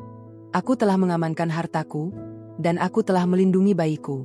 Namun, aku menyadari bahwa dalam proses memenangkan perang ini, aku mungkin telah kehilangan pria yang kucintai. Keesokan paginya, Hendra datang membawa berkas-berkas hukum yang harus kutandatangani. Nyonya, tim hukum sudah mengamankan seluruh aset Pratama Group. Secara resmi, Anda kini memegang kendali penuh. Namun, ada satu masalah. Beberapa investor mulai menarik diri karena skandal semalam. Kita perlu melakukan konferensi pers secepatnya untuk menstabilkan harga saham. Lapor Hendra dengan profesionalisme yang tidak tergoyahkan. Aku mengangguk perlahan. Lakukan apa yang perlu dilakukan, Hendra. Tapi pastikan nama Angga tetap bersih. Aku tidak ingin dia ikut hancur dalam badai ini. Dia memang lemah, tapi dia tidak jahat. Saat Hendra hendak keluar, aku memanggilnya kembali. Hendra, apakah ada kabar dari rumah sakit jiwa tempat ibu kandungku dirawat? Tanyaku dengan nada ragu. Selama ini, rahasia terbesar yang kusimpan bukan hanya soal kekayaanku, tetapi soal motif sebenarnya mengapa aku menikahi Angga. Ibuku adalah korban dari keserakahan ayah Angga di masa lalu, sebuah rahasia yang bahkan Ibu Sofia tidak tahu. Aku menikahi Angga untuk mengambil kembali apa yang seharusnya menjadi milik ibuku. Kondisi beliau stabil, Nyonya. Tapi beliau terus menanyakan kapan Anda akan membawanya pulang ke rumah yang sebenarnya. Jawab Hendra pelan. Aku terdiam, menatap keluar jendela ke arah taman yang kini tampak suram di bawah langit mendung. Dendam ini sudah terbayar, namun luka lama itu masih menganga. Aku telah membalikkan keadaan, membuat mereka yang merendahkanku berlutut di kakiku. Namun, di tengah kesunyian rumah ini, aku bertanya-tanya pada diriku sendiri. Apakah pembalasan yang elegan ini benar-benar memberikan kedamaian yang kucari? Ataukah aku hanya berubah menjadi versi lain dari orang-orang yang kuhancurkan? Konflik di dalam rumah tangga kami semakin meruncing ketika Angga keluar dari ruang kerjanya dengan tas koper di tangannya. Ia menatapku dengan mata yang sembab. Aku butuh waktu, Rani.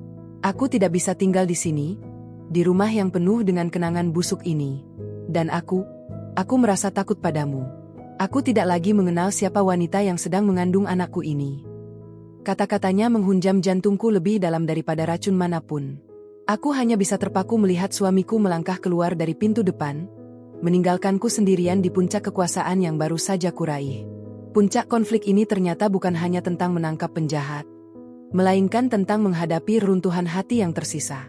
Aku mengelus perutku, merasakan tendangan kuat dari dalam sana. Jangan takut, nak. Ibu akan membangun dunia yang lebih baik untukmu. Meskipun ibu harus berdiri sendirian, bisikku pada kesunyian yang mencekam.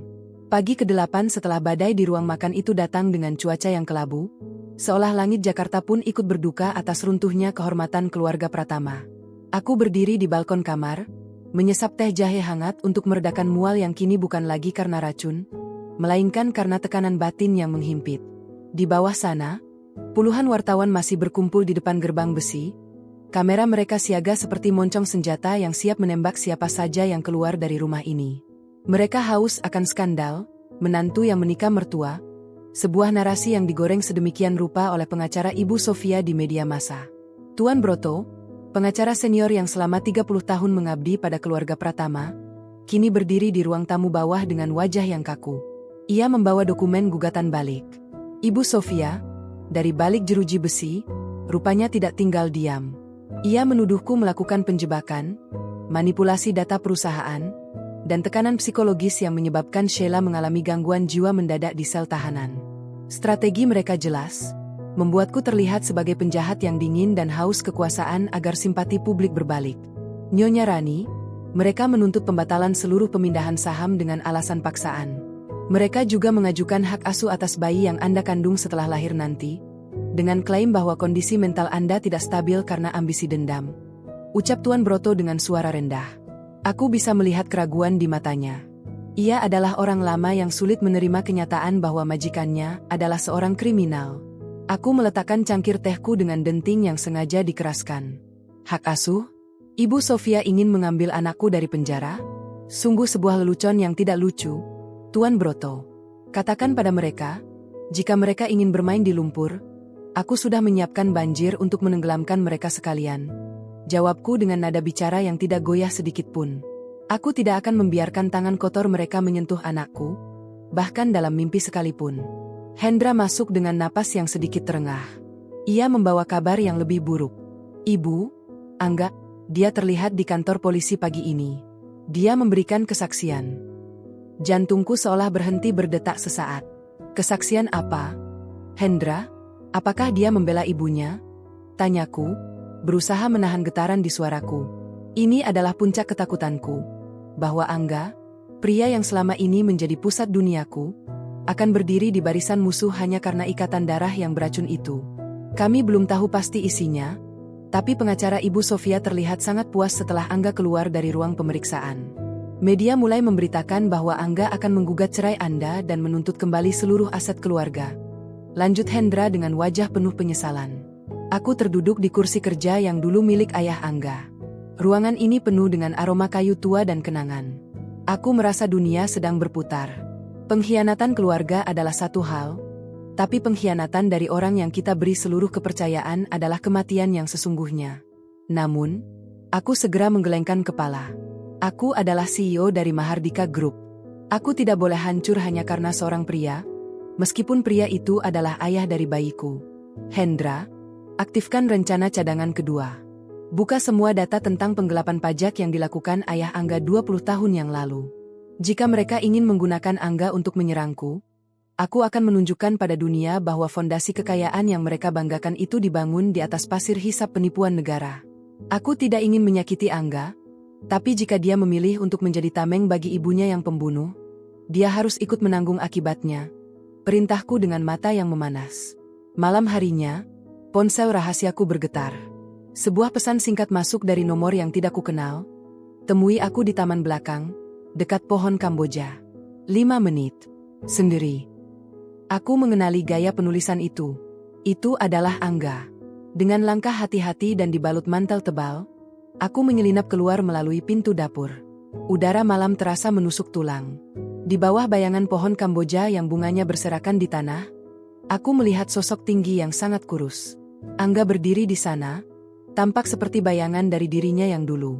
"Kenapa kau datang ke sini, Angga? Bukankah kau sedang sibuk menyiapkan gugatan cerai dan kesaksian palsu untuk ibumu?"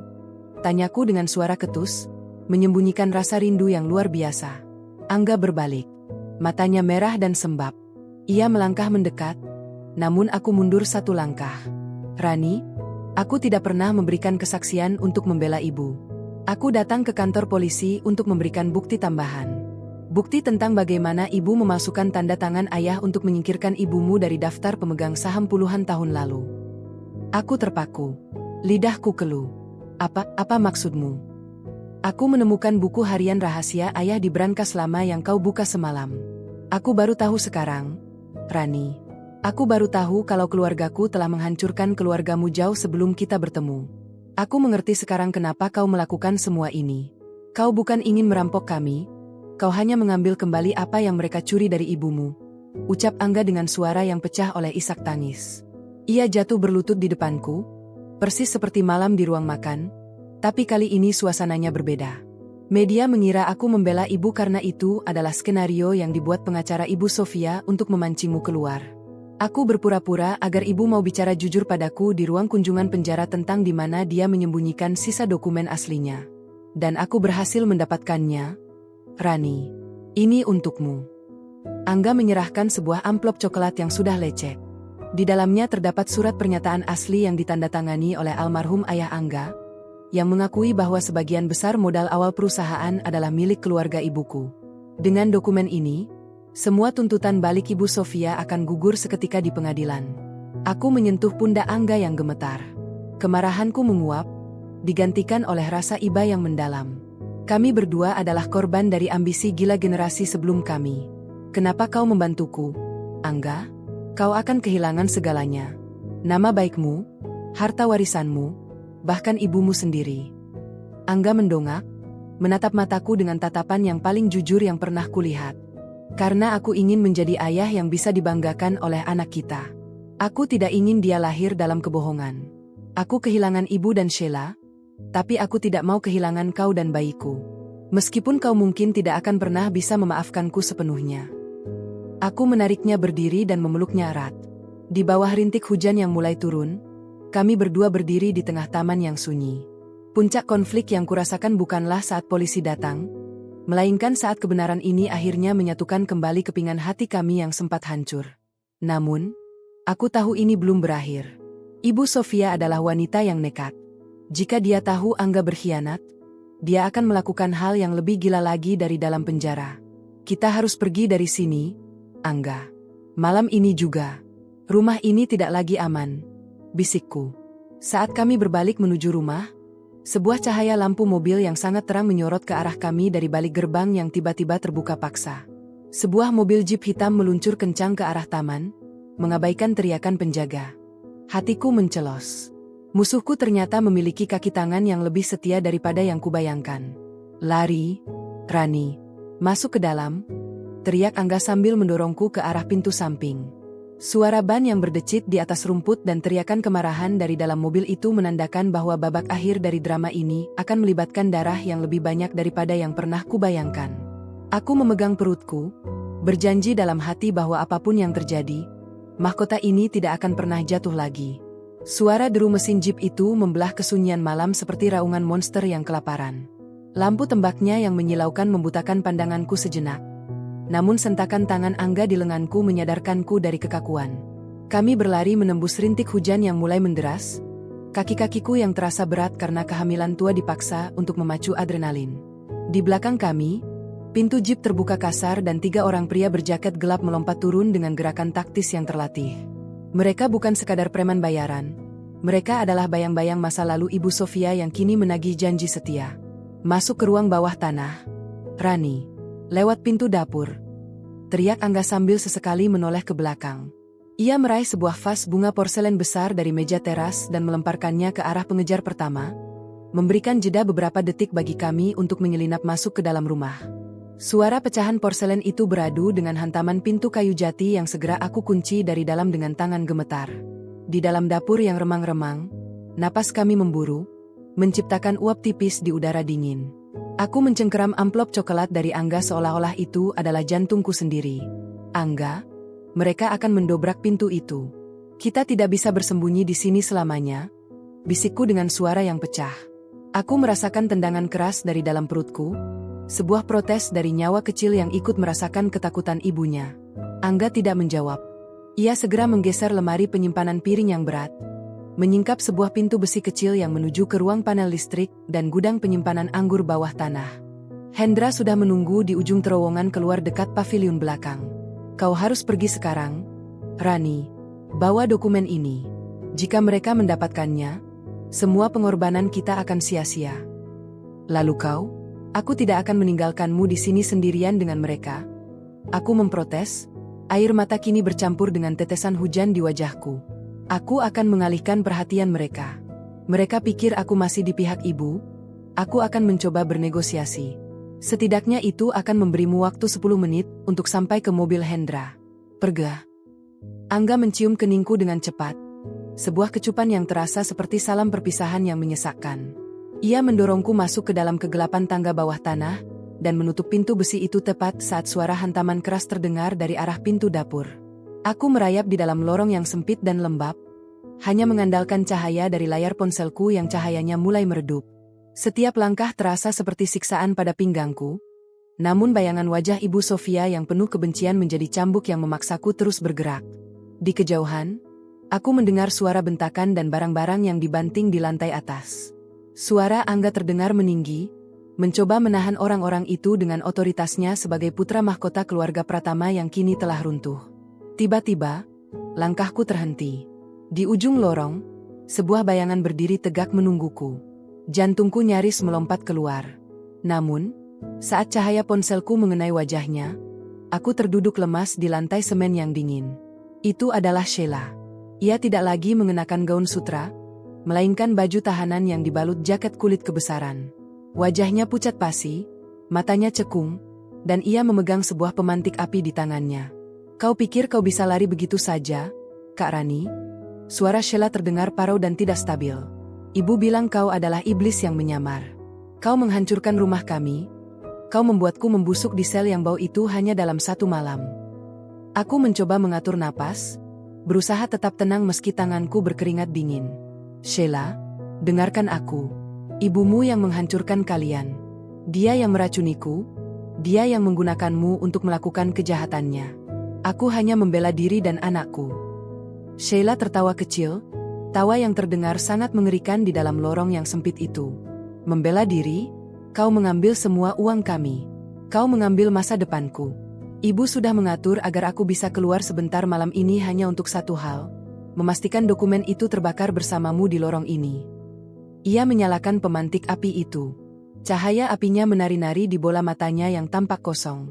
Di sekelilingnya, aku baru menyadari ada aroma bensin yang sangat menyengat. Sheila telah menyiramkan bahan bakar di sepanjang jalur keluar ini. Keadaan benar-benar kritis. Puncak konflik psikologis ini mencapai titik didihnya saat aku menyadari bahwa adik iparku telah sepenuhnya kehilangan akal sehatnya akibat doktrin ibunya. Sheila, lihat perutku, teriakku sambil menunjuk ke arah kandunganku. Ini adalah keponakanmu. Darah daging Angga. Apakah kau begitu membenci aku sampai tega membunuh bayi yang tidak berdosa ini? Jika kau membakarku, kau tidak akan pernah mendapatkan hartanya kembali. Kau hanya akan menjadi pembunuh berantai yang akan membusuk di penjara seumur hidupmu. Tangan Sheila yang memegang pemantik api mulai bergetar. Ia menatap perutku, lalu menatap dokumen di tanganku. Ada pergulatan batin yang hebat di wajahnya yang kuyu. Ibu bilang semuanya akan kembali normal jika kau hilang. Isaknya pelan. Di saat itulah, terdengar suara tembakan dari lantai atas. 1 kali, 2 kali. Aku berteriak memanggil nama Angga. Hatiku hancur membayangkan apa yang terjadi di atas sana. Sheila ikut tersentak. Suara tembakan itu seolah menariknya kembali ke kenyataan. Itu, Itu suara senjata pengawal ibu. Mereka benar-benar akan membunuh kalian, bisik Sheila ketakutan. Bantu aku, Sheila. Tunjukkan bahwa kau lebih baik dari ibumu. Bukakan pintu pavilion itu. Aku memohon dengan sisa tenaga yang kupunya. Sheila tampak ragu sejenak, namun saat mendengar suara langkah kaki berat yang mulai menuruni tangga menuju lorong bawah tanah, ia segera memutar kunci pintu keluar dan mendorongku keluar ke udara malam yang basah. Lari, Rani. Jangan pernah kembali ke rumah ini. Sheila berteriak sambil menyiramkan sisa bensin ke arah tangga dan menyalakan api. Api berkobar dengan cepat, menciptakan dinding panas yang memisahkan kami dari para pengejar di dalam lorong. Aku melihat Sheila berdiri di balik api, wajahnya diterangi cahaya jingga yang membara sebelum aku berbalik dan berlari menuju mobil hitam Hendra yang sudah menunggu dengan pintu terbuka. Hendra segera memacu mobilnya keluar dari area pavilion, melompati trotoar dan menghilang ke dalam kegelapan jalan raya Jakarta yang mulai sepi. Aku menoleh ke belakang, melihat kepulan asap mulai keluar dari sela-sela jendela rumah megah itu. Air mataku mengalir deras. Aku berhasil membawa dokumen itu, aku berhasil menyelamatkan diriku, tapi aku meninggalkan Angga dan Sheila di dalam neraka yang diciptakan oleh ibu mereka sendiri. Hendra, kita harus kembali. Angga masih di sana, teriakku histeris. Tidak bisa, Nyonya. Perintah Tuan Angga adalah membawa Anda ke tempat aman, apapun yang terjadi. Polisi dan pemadam kebakaran sudah dalam perjalanan, jawab Hendra dengan nada yang sangat berat. Ia terus memacu kendaraan menuju rumah sakit rahasia yang sudah kami siapkan. Di dalam mobil yang berguncang, aku memeluk amplop coklat itu erat-erat, merasakan setiap detak jantung bayiku yang semakin kencang. Ini adalah harga dari sebuah pembalasan. Mahkota ini kini benar-benar terasa sangat berat, dan aku tidak tahu apakah aku akan memiliki siapapun di sampingku saat aku mengenakannya kembali nanti. Mobil hitam yang dikendarai Hendra melesat membelah rintik hujan yang semakin lebat, meninggalkan kepulan asap hitam yang mulai membumbung dari atap rumah besar itu. Aku meringkuk di kursi belakang, mencengkeram jok kulit dengan kuku-kukuku yang memutih. Rasa sakit yang tajam mulai merambat dari pinggang menuju perut bawahku, sebuah kontraksi yang jauh lebih hebat dari apapun yang pernah kubayangkan. Ini bukan lagi sekadar rasa tidak nyaman karena kehamilan tua. Ini adalah panggilan alam yang menuntut jawaban di tengah kekacauan yang menghancurkan hidupku. Nyonya, tahan sebentar lagi. Kita hampir sampai di klinik spesialis yang sudah saya amankan. Seru Hendra, matanya tajam menatap kaca spion, memastikan tidak ada jeep hitam yang membuntuti kami. Ia memutar setir dengan kasar, melompati trotoar untuk menghindari kemacetan di persimpangan jalan utama. Aku mengerang pelan, butiran keringat dingin membasahi dahiku. Hendra, Angga, bagaimana dengan Angga? Suaraku parau, nyaris habis karena isak tangis yang tertahan. Bayangan Angga yang berdiri menghalangi pintu dapur, memberikan waktu bagiku untuk lari, terus berputar seperti kaset rusak di kepalaku. Aku takut pengorbanannya menjadi sia-sia. Aku takut pria yang baru saja menemukan kembali nuraninya itu harus berakhir di tangan orang-orang suruhan ibunya sendiri. Tim keamanan cadangan sudah masuk ke rumah begitu api menyala. Nyonya, mereka akan mengevakuasi Tuan Angga. Fokuslah pada persalinan Anda sekarang. Anda tidak boleh menyerah di titik ini, jawab Hendra dengan nada yang berusaha menenangkan, meski aku bisa mendengar getaran kecemasan dalam suaranya. Begitu sampai di sebuah klinik pribadi di pinggiran kota yang tersembunyi di balik rimbunnya pepohonan, beberapa perawat sudah bersiaga dengan tandu. Aku dilarikan masuk ke ruang bersalin yang steril dan dingin. Aroma antiseptik menyengat indera penciumanku, menggantikan bau bensin dan asap yang tadi menyesakkan dada. Dokter Setiawan sudah menunggu di sana. Wajahnya tampak sangat serius saat melihat kondisiku yang berantakan. Tekanan darahnya meningkat drastis. Detak jantung janin juga tidak stabil. Kita harus melakukan tindakan sekarang, atau kita akan kehilangan keduanya, teriak Dokter Setiawan kepada para asistennya. Aku merasakan tubuhku dipindahkan ke meja operasi. Lampu operasi yang sangat terang di atasku seolah menjadi satu-satunya matahari di dunia yang kini gelap gulita. Di sela-sela rasa sakit yang menghunjam, aku terus memeluk amplop coklat berisi dokumen asli warisan ibuku. Aku tidak akan membiarkan siapapun mengambilnya, bahkan saat aku sedang bertaruh nyawa. Perawat mencoba mengambilnya dariku, namun aku menggeleng keras dengan sisa tenaga yang kupunya. Jangan, ini milik anakku. Bisikku sebelum rasa sakit yang luar biasa menyentak seluruh kesadaranku. Proses persalinan itu menjadi medan pertempuran terakhirku. Setiap tarikan napas terasa seperti perjuangan untuk tetap hidup. Di luar ruangan, aku bisa mendengar suara keributan kecil. Hendra sedang beradu argumen dengan seseorang. Ternyata, pengacara Ibu Sofia telah berhasil melacak keberadaanku dan mencoba masuk dengan membawa surat perintah pengadilan palsu untuk mengambil hak asuh bayiku bahkan sebelum ia lahir. Mereka benar-benar iblis yang tidak memiliki rasa kemanusiaan. Jangan biarkan mereka masuk, Hendra. Jangan biarkan mereka menyentuh anakku. Aku berteriak di tengah kontraksi yang memuncak. Dokter Setiawan memintaku untuk fokus, namun pikiranku terbagi antara nyawa yang ingin keluar dan musuh yang ingin merampasnya. Di saat kritis itu, pintu ruang bersalin terbuka sedikit. Aku melihat sosok pria dengan kemeja putih yang robek dan noda darah di bahunya. Itu Angga. Ia tampak sangat lemah, berjalan terpincang-pincang dengan bantuan seorang petugas keamanan. Matanya mencari-cari sosokku di atas meja operasi. Rani, aku di sini. Aku tidak akan membiarkan mereka menyentuhmu lagi, ucapnya dengan suara yang pecah. Ia telah berhasil lolos dari neraka di rumah itu, meski harus membayar dengan luka di tubuhnya. Melihat Angga masih hidup memberikan dorongan energi yang luar biasa padaku. Aku menarik napas dalam-dalam, mengabaikan rasa perih yang seolah membelah tubuhku menjadi dua, dan memberikan satu dorongan terakhir dengan seluruh amarah dan cinta yang tersisa di jiwaku. Suara tangisan bayi yang melengking memecah ketegangan di ruangan itu. Seorang bayi laki-laki lahir ke dunia, membawa harapan di tengah puing-puing kehancuran. Dokter Setiawan mengangkat bayi itu, membersihkannya dengan cepat sebelum meletakkannya di dadaku. Tangisan kecilnya terasa seperti musik paling indah yang pernah kudengar. Aku menyentuh kulitnya yang lembut.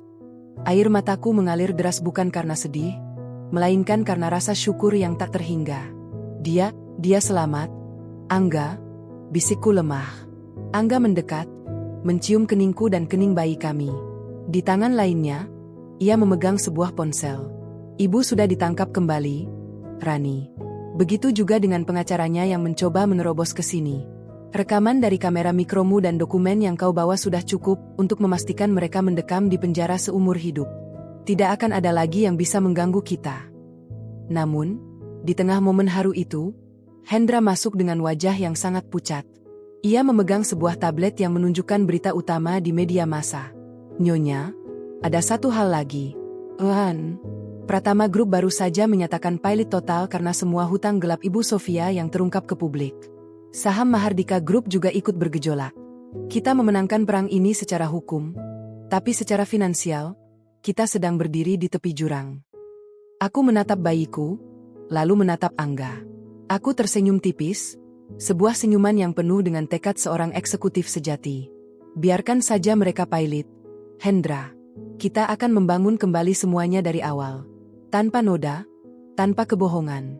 Mahkota yang asli bukan terletak pada harta yang dicuri, melainkan pada keberanian untuk memulai kembali. Aku menutup mataku sejenak, merasakan kehangatan tubuh bayiku. Puncak konflik ini telah berakhir dengan kelahiran nyawa baru. Musuh-musuhku telah hancur oleh keserakahan mereka sendiri. Sekarang, yang tersisa hanyalah perjuangan untuk memulihkan nama baik dan membangun masa depan yang benar-benar layak bagi putraku. Aku tahu perjalanan ini masih panjang, namun dengan Angga di sampingku dan kebenaran di tanganku, aku tidak lagi takut pada badai apapun yang akan datang esok hari. Cahaya matahari pagi yang masuk melalui celah gorden ruang perawatan VIP terasa lebih hangat dari biasanya, namun suasana di dalam ruangan itu tetap sedingin ruang rapat direksi. Hanya 12 jam setelah perjuangan bertaruh nyawa di meja operasi, aku sudah duduk bersandar pada tumpukan bantal dengan gawai tablet di pangkuanku. Di dadaku, bayi laki-laki yang kami beri nama Arka sedang tertidur pulas. Sebuah kontras yang tajam antara kemurnian bayi yang baru lahir dengan kotornya intrik bisnis yang harus kuselesaikan hari ini. Angga duduk di kursi samping tempat tidur, bahunya diperban tebal akibat luka tembak yang menyerempetnya saat insiden di rumah. Wajahnya tampak kuyu, namun ada binar ketegasan yang baru di matanya. Ia sedang memegang ponsel, mengoordinasikan pengamanan ketat di depan pintu klinik agar tidak ada satupun pemburu berita atau pengacara suruhan ibunya yang bisa masuk. Hendra sudah siap di layar, Rani. Para pemegang saham dan Dewan Komisaris Pratama Group sudah terhubung melalui sambungan video terenkripsi. Mereka menuntut penjelasan atas berita kepilitan yang meledak di media pagi ini. Ucap Angga dengan nada rendah, suaranya masih menyimpan getaran trauma namun penuh dukungan. Aku menarik napas panjang, mengabaikan rasa nyeri yang menyengat di bekas jahitan operasiku. Aku menekan tombol bicara pada layar tablet. Seketika, belasan wajah pria dan wanita berjas formal muncul di layar. Wajah-wajah yang biasanya angkuh kini tampak panik dan penuh amarah. Mereka adalah orang-orang yang selama ini memuja Ibu Sofia karena keuntungan besar yang mereka terima. Namun kini mereka siap mencabik siapa saja saat kapal mulai karam. Selamat pagi, hadirin sekalian. Saya Rani, CEO dari Mahardika Group sekaligus pemegang saham pengendali Pratama Group melalui akuisisi anonim yang sudah sah secara hukum. Suaraku terdengar tenang dan otoriter, membelah kebisingan teriakan protes yang sempat muncul saat layar menyala. Rani, apa maksud semua ini? Perusahaan dinyatakan pailit karena hutang-hutang rahasia keluarga Pratama. Saham kami tidak ada harganya sekarang. Kau harus bertanggung jawab. Teriak salah satu komisaris senior, Tuan Wijaya, dengan wajah memerah hingga ke leher. Aku menatap kamera dengan pandangan yang tajam dan tidak goyah. Tuan Wijaya, hutang-hutang itu adalah hasil dari tindak pidana penggelapan yang dilakukan oleh Nyonya Sofia dan Sheila. Bukti-bukti keterlibatan mereka sudah di tangan pihak berwajib. Namun, saya tidak memanggil kalian untuk meratapi kerugian. Saya di sini untuk menawarkan jalan keluar. Aku menggeser layar, menampilkan grafik restrukturisasi perusahaan yang sudah kusiapkan bersama Hendra selama berbulan-bulan di bawah radar.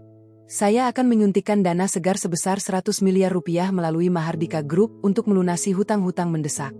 Sebagai imbalannya, saya menuntut pengunduran diri seluruh dewan direksi lama yang telah lalai dalam pengawasan, dan saya akan melakukan penggabungan usaha antara Pratama dan Mahardika. Keheningan seketika menyelimuti ruang rapat virtual itu.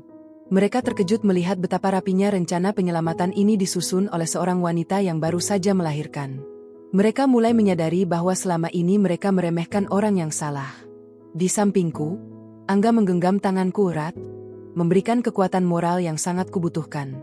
Tapi itu artinya kami kehilangan kendali sepenuhnya atas perusahaan keluarga.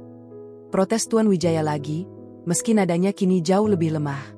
Keluarga Pratama yang kalian kenal sudah hancur oleh keserakahan pemimpinnya sendiri, Tuan Wijaya.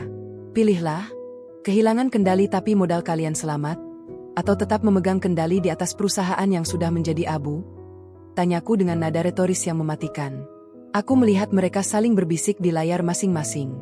Tekanan publik dan ancaman hukum membuat mereka tidak memiliki banyak pilihan. Satu persatu, tanda tangan digital mulai masuk ke sistem. Persetujuan restrukturisasi berhasil diraih. Aku menutup sambungan video itu dengan perasaan lega yang luar biasa. Mahkota bisnis yang selama ini ku kejar melalui dendam kini benar-benar berada di tanganku. Namun kali ini aku tidak merasakannya sebagai beban, melainkan sebagai alat untuk memperbaiki segalanya. Namun, drama ini belum benar-benar berakhir. Hendra masuk ke ruangan dengan wajah yang sangat tegang. Ia membawa sebuah surat resmi dari kepolisian. Nyonya, ada perkembangan dari sel tahanan. Nyonya Sofia, beliau menolak untuk makan dan terus berteriak menuntut untuk bertemu dengan Anda dan bayinya. Beliau mengancam akan mengungkap rahasia tentang ibumu ke publik jika Anda tidak datang menemuinya hari ini. Aku terdiam, menatap Arka yang menggeliat kecil dalam tidurnya. Rahasia tentang ibuku? Apakah ada hal lain yang lebih buruk dari apa yang sudah ku ketahui? Aku menatap Angga, mencari jawaban di matanya. Jangan pergi, Rani. Itu hanya jebakan psikologisnya yang terakhir. Dia ingin menghancurkan kedamaianmu. Cegah Angga dengan wajah cemas. Aku harus pergi, Angga. Jika ada satu benang merah yang belum terputus, aku tidak akan pernah bisa memberikan masa depan yang tenang untuk Arka. Aku harus memutus rantai kebencian ini di depan wajahnya sendiri. Jawabku tegas. Aku meminta perawat untuk menyiapkan kursi roda. Meski tubuhku masih sangat lemah, jiwaku sudah siap untuk menghadapi iblis yang telah mencoba membunuhku. Perjalanan menuju kantor polisi terasa sangat panjang. Di sana, di ruang kunjungan yang dibatasi kaca tebal, aku melihat Ibu Sofia. Wanita yang dulu selalu tampak agung dengan sutra dan berlian, kini hanya mengenakan seragam oranye yang kusam. Rambutnya putih berantakan, dan matanya cekung penuh dengan kegilaan yang mengerikan. Begitu melihatku, ia tertawa terbahak-bahak. Suara tawanya memantul di dinding ruang kunjungan yang sempit itu. Jadi, sang ratu baru datang mengunjungi pecundang. Ejeknya sambil menempelkan tangannya yang keriput ke kaca. Kau pikir kau sudah menang, Rani? Kau pikir dengan mengambil perusahaanku kau bisa menghapus noda di darahmu? Aku tidak butuh pengakuanmu, Bu. Aku kesini hanya untuk satu hal. Katakan apa yang ingin kau katakan. Lalu jangan pernah sebut nama anakku atau ibuku lagi. Balasku dengan nada dingin. Ibu Sofia mendekatkan wajahnya ke kaca, berbisik dengan nada yang sangat jahat. Kau tahu kenapa ayah Angga begitu mudah menyingkirkan ibumu dulu? Bukan karena dia serakah, Rani. Tapi karena ibumu sendiri yang menyerahkan dokumen itu demi menyelamatkan ayah kandungmu yang sebenarnya adalah seorang koruptor yang dikejar negara. Kau adalah anak dari seorang kriminal, Rani. Darah penjahat mengalir di nadimu, persis seperti darahku. Pernyataan itu menghantamku seperti godam raksasa. Duniamu seakan runtuh sekali lagi. Aku menatapnya dengan rasa tidak percaya, namun Ibu Sofia terus tertawa, merayakan kehancuran mental yang baru saja ia ciptakan. Aku berdiri dengan gemetar, memutar kursi rodaku untuk pergi. Aku tidak akan membiarkan racun kata-katanya meresap lebih dalam. Begitu keluar dari ruang kunjungan, aku melihat Angga sudah menunggu di depan pintu dengan cemas. Aku memeluknya erat, menangis di bahunya tanpa suara. Dia mencoba menghancurkanku lagi. Angga. Dia mencoba membuatku merasa kotor. Isakku. Angga memegang wajahku, menatapku dengan kasih sayang yang paling dalam. Rani, dengarkan aku. Masa lalu orang tuamu, atau masa lalu orang tuaku, tidak mendefinisikan siapa kau hari ini. Kau adalah wanita yang menyelamatkan ratusan karyawan pagi ini. Kau adalah ibu dari Arka. Darah tidak menentukan takdir kita, tapi perbuatan kitalah yang menentukannya. Aku menghapus air mataku. Kata-kata Angga memberikan kekuatan baru yang tak terduga. Benar, aku bukan lagi Rani yang didorong oleh dendam masa lalu. Aku adalah Rani yang sedang membangun masa depan. Aku meminta Hendra untuk segera merilis pernyataan pers tentang penggabungan perusahaan dan pembersihan nama baik ibuku dengan bukti-bukti baru yang kami miliki. Malam itu, saat aku kembali ke klinik dan menggendong Arka, aku merasa sebuah lingkaran besar telah tertutup. Aku telah menghadapi ketakutan terbesarku dan menang. Puncak konflik ini telah berlalu, menyisakan reruntuhan yang siap kubangun kembali menjadi istana yang lebih megah dan jujur. Aku menatap jendela luar, melihat lampu-lampu kota yang berkelap-kelip.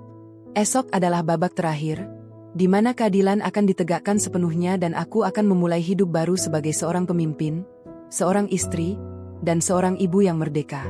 Setahun telah berlalu sejak badai api dan pengkhianatan itu meratakan fondasi rumah tangga dan kerajaan bisnis keluarga Pratama. Pagi ini, aku berdiri di podium aula utama gedung pencakar langit yang kini resmi menyandang nama Mahardika Pratama Tower. Sinar matahari menembus dinding kaca setinggi 10 meter, menyinari wajah-wajah ratusan karyawan yang menatapku dengan penuh harapan. Aku tidak lagi mengenakan daster hamil yang lusuh atau wajah pucat yang penuh rahasia. Aku mengenakan setelan jas eksekutif berwarna biru dongker yang tajam, dengan rambut yang disanggul rapi dan sorot mata yang tidak lagi menyimpan ketakutan. Kehormatan bukanlah sesuatu yang kita warisi dari nama belakang kita, ucapku, suaraku bergema mantap melalui pengeras suara ke seluruh ruangan. Kehormatan adalah sesuatu yang kita bangun melalui integritas, setiap hari, dalam setiap keputusan yang kita ambil. Perusahaan ini pernah berdiri di atas kebohongan, namun hari ini, kita merayakan 1 tahun fondasi baru yang dibangun di atas kejujuran. Tepuk tangan bergemuruh memenuhi aula. Di barisan terdepan, Angga duduk dengan senyum bangga yang tulus. Ia kini menjabat sebagai direktur operasional, posisi yang ia dapatkan bukan karena status anak pemilik, melainkan karena kerja kerasnya memulihkan hubungan dengan para vendor yang dulu dikhianati ibunya. Di pangkuannya, Arka yang sudah mulai bisa merangkak sedang asyik memainkan kancing kemeja ayahnya. Arka adalah pengingat harian bagiku bahwa setiap tetes air mata dan darah yang tumpah tahun lalu tidaklah sia-sia. Setelah acara peresmian selesai, aku berjalan menuju ruang kerjaku di lantai paling atas. Hendra sudah menunggu di sana dengan beberapa dokumen akhir. Semua aset yang dulu digelapkan oleh Sheila sudah berhasil kita tarik kembali melalui jalur hukum. Nyonya, yayasan yang Anda dirikan atas nama ibu Anda juga sudah mulai beroperasi untuk membantu korban kekerasan dalam rumah tangga. Lapor Hendra dengan senyum tipis yang jarang ia tunjukkan. Aku mengangguk puas. Terima kasih, Hendra. Kau adalah orang yang paling setia dalam perjalanan ini. Tanpa bantuanmu, mungkin aku masih terkurung di kamar itu dengan racun di nadiku. Hendra menunduk hormat lalu meninggalkan ruangan. Aku duduk di kursi kebesaranku, menatap foto pernikahan baruku dengan Angga yang kami ambil sebulan lalu secara sederhana di pinggir pantai. Kami memutuskan untuk memulai kembali semuanya dari titik nol. Kami menjual rumah kolonial tua yang penuh kenangan buruk itu dan mendonasikan seluruh hasilnya untuk panti asuhan. Kami kini tinggal di sebuah apartemen modern yang minimalis, tempat yang tidak memiliki ruang rahasia atau lorong-lorong gelap untuk menyembunyikan kejahatan. Tiba-tiba, ponselku bergetar. Sebuah pesan dari pengacaraku di penjara pusat. Nyonya Sofia telah dijatuhi vonis tambahan 10 tahun atas kasus pencucian uang internasional. Beliau menolak semua kunjungan, termasuk dari Tuan Angga. Sheila mulai menunjukkan kemajuan dalam rehabilitasi jiwanya, namun ia tetap harus menjalani sisa masa tahanannya. Aku menghela napas panjang, meletakkan ponsel itu di atas meja. Rasa benci yang dulu membakar dadaku kini telah padam sepenuhnya, digantikan oleh rasa hampa yang tenang. Mereka telah menerima ganjaran atas perbuatan mereka, dan aku telah melepaskan belenggu dendam yang selama ini mengikat jiwaku. Keadilan telah ditegakkan dengan cara yang paling elegan, dengan menunjukkan bahwa aku bisa hidup bahagia dan sukses tanpa menghancurkan nuraniku sendiri. Pintu ruangan terbuka pelan, dan Angga masuk sambil menggendong Arka yang sedang tertawa riang.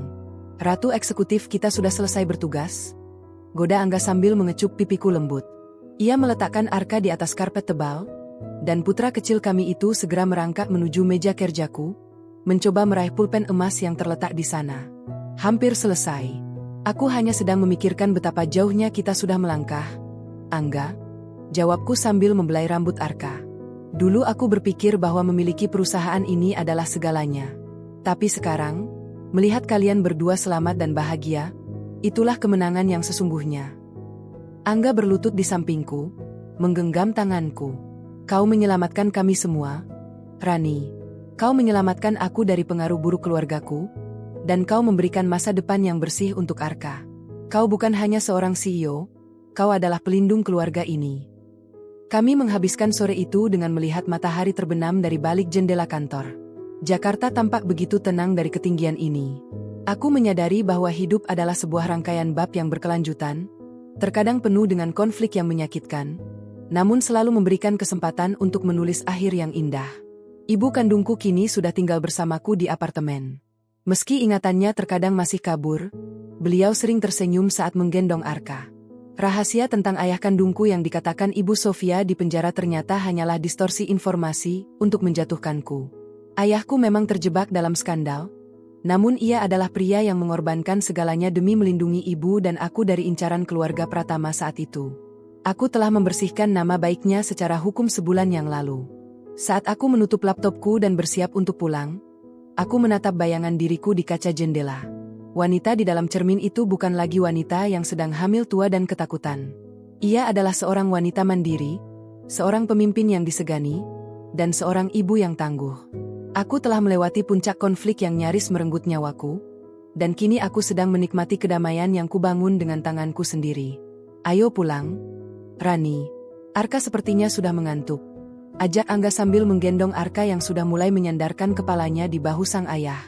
Aku meraih tas kerjaku dan berjalan menuju pintu. Sebelum mematikan lampu ruangan, aku menoleh sekali lagi ke arah meja kerjaku yang megah. Mahkota eksekutif ini sekarang terasa ringan, karena tidak lagi terbuat dari emas yang berlumuran darah, melainkan dari dedikasi dan cinta yang tulus. Kami melangkah keluar menuju lift, meninggalkan masa lalu di belakang dan menyambut masa depan yang cerah dengan kepala tegak. Kisah Rani, sang wanita sederhana yang menjadi target kejahatan, telah berakhir. Dan hari ini, kisah Rani, sang pemimpin sejati, baru saja dimulai.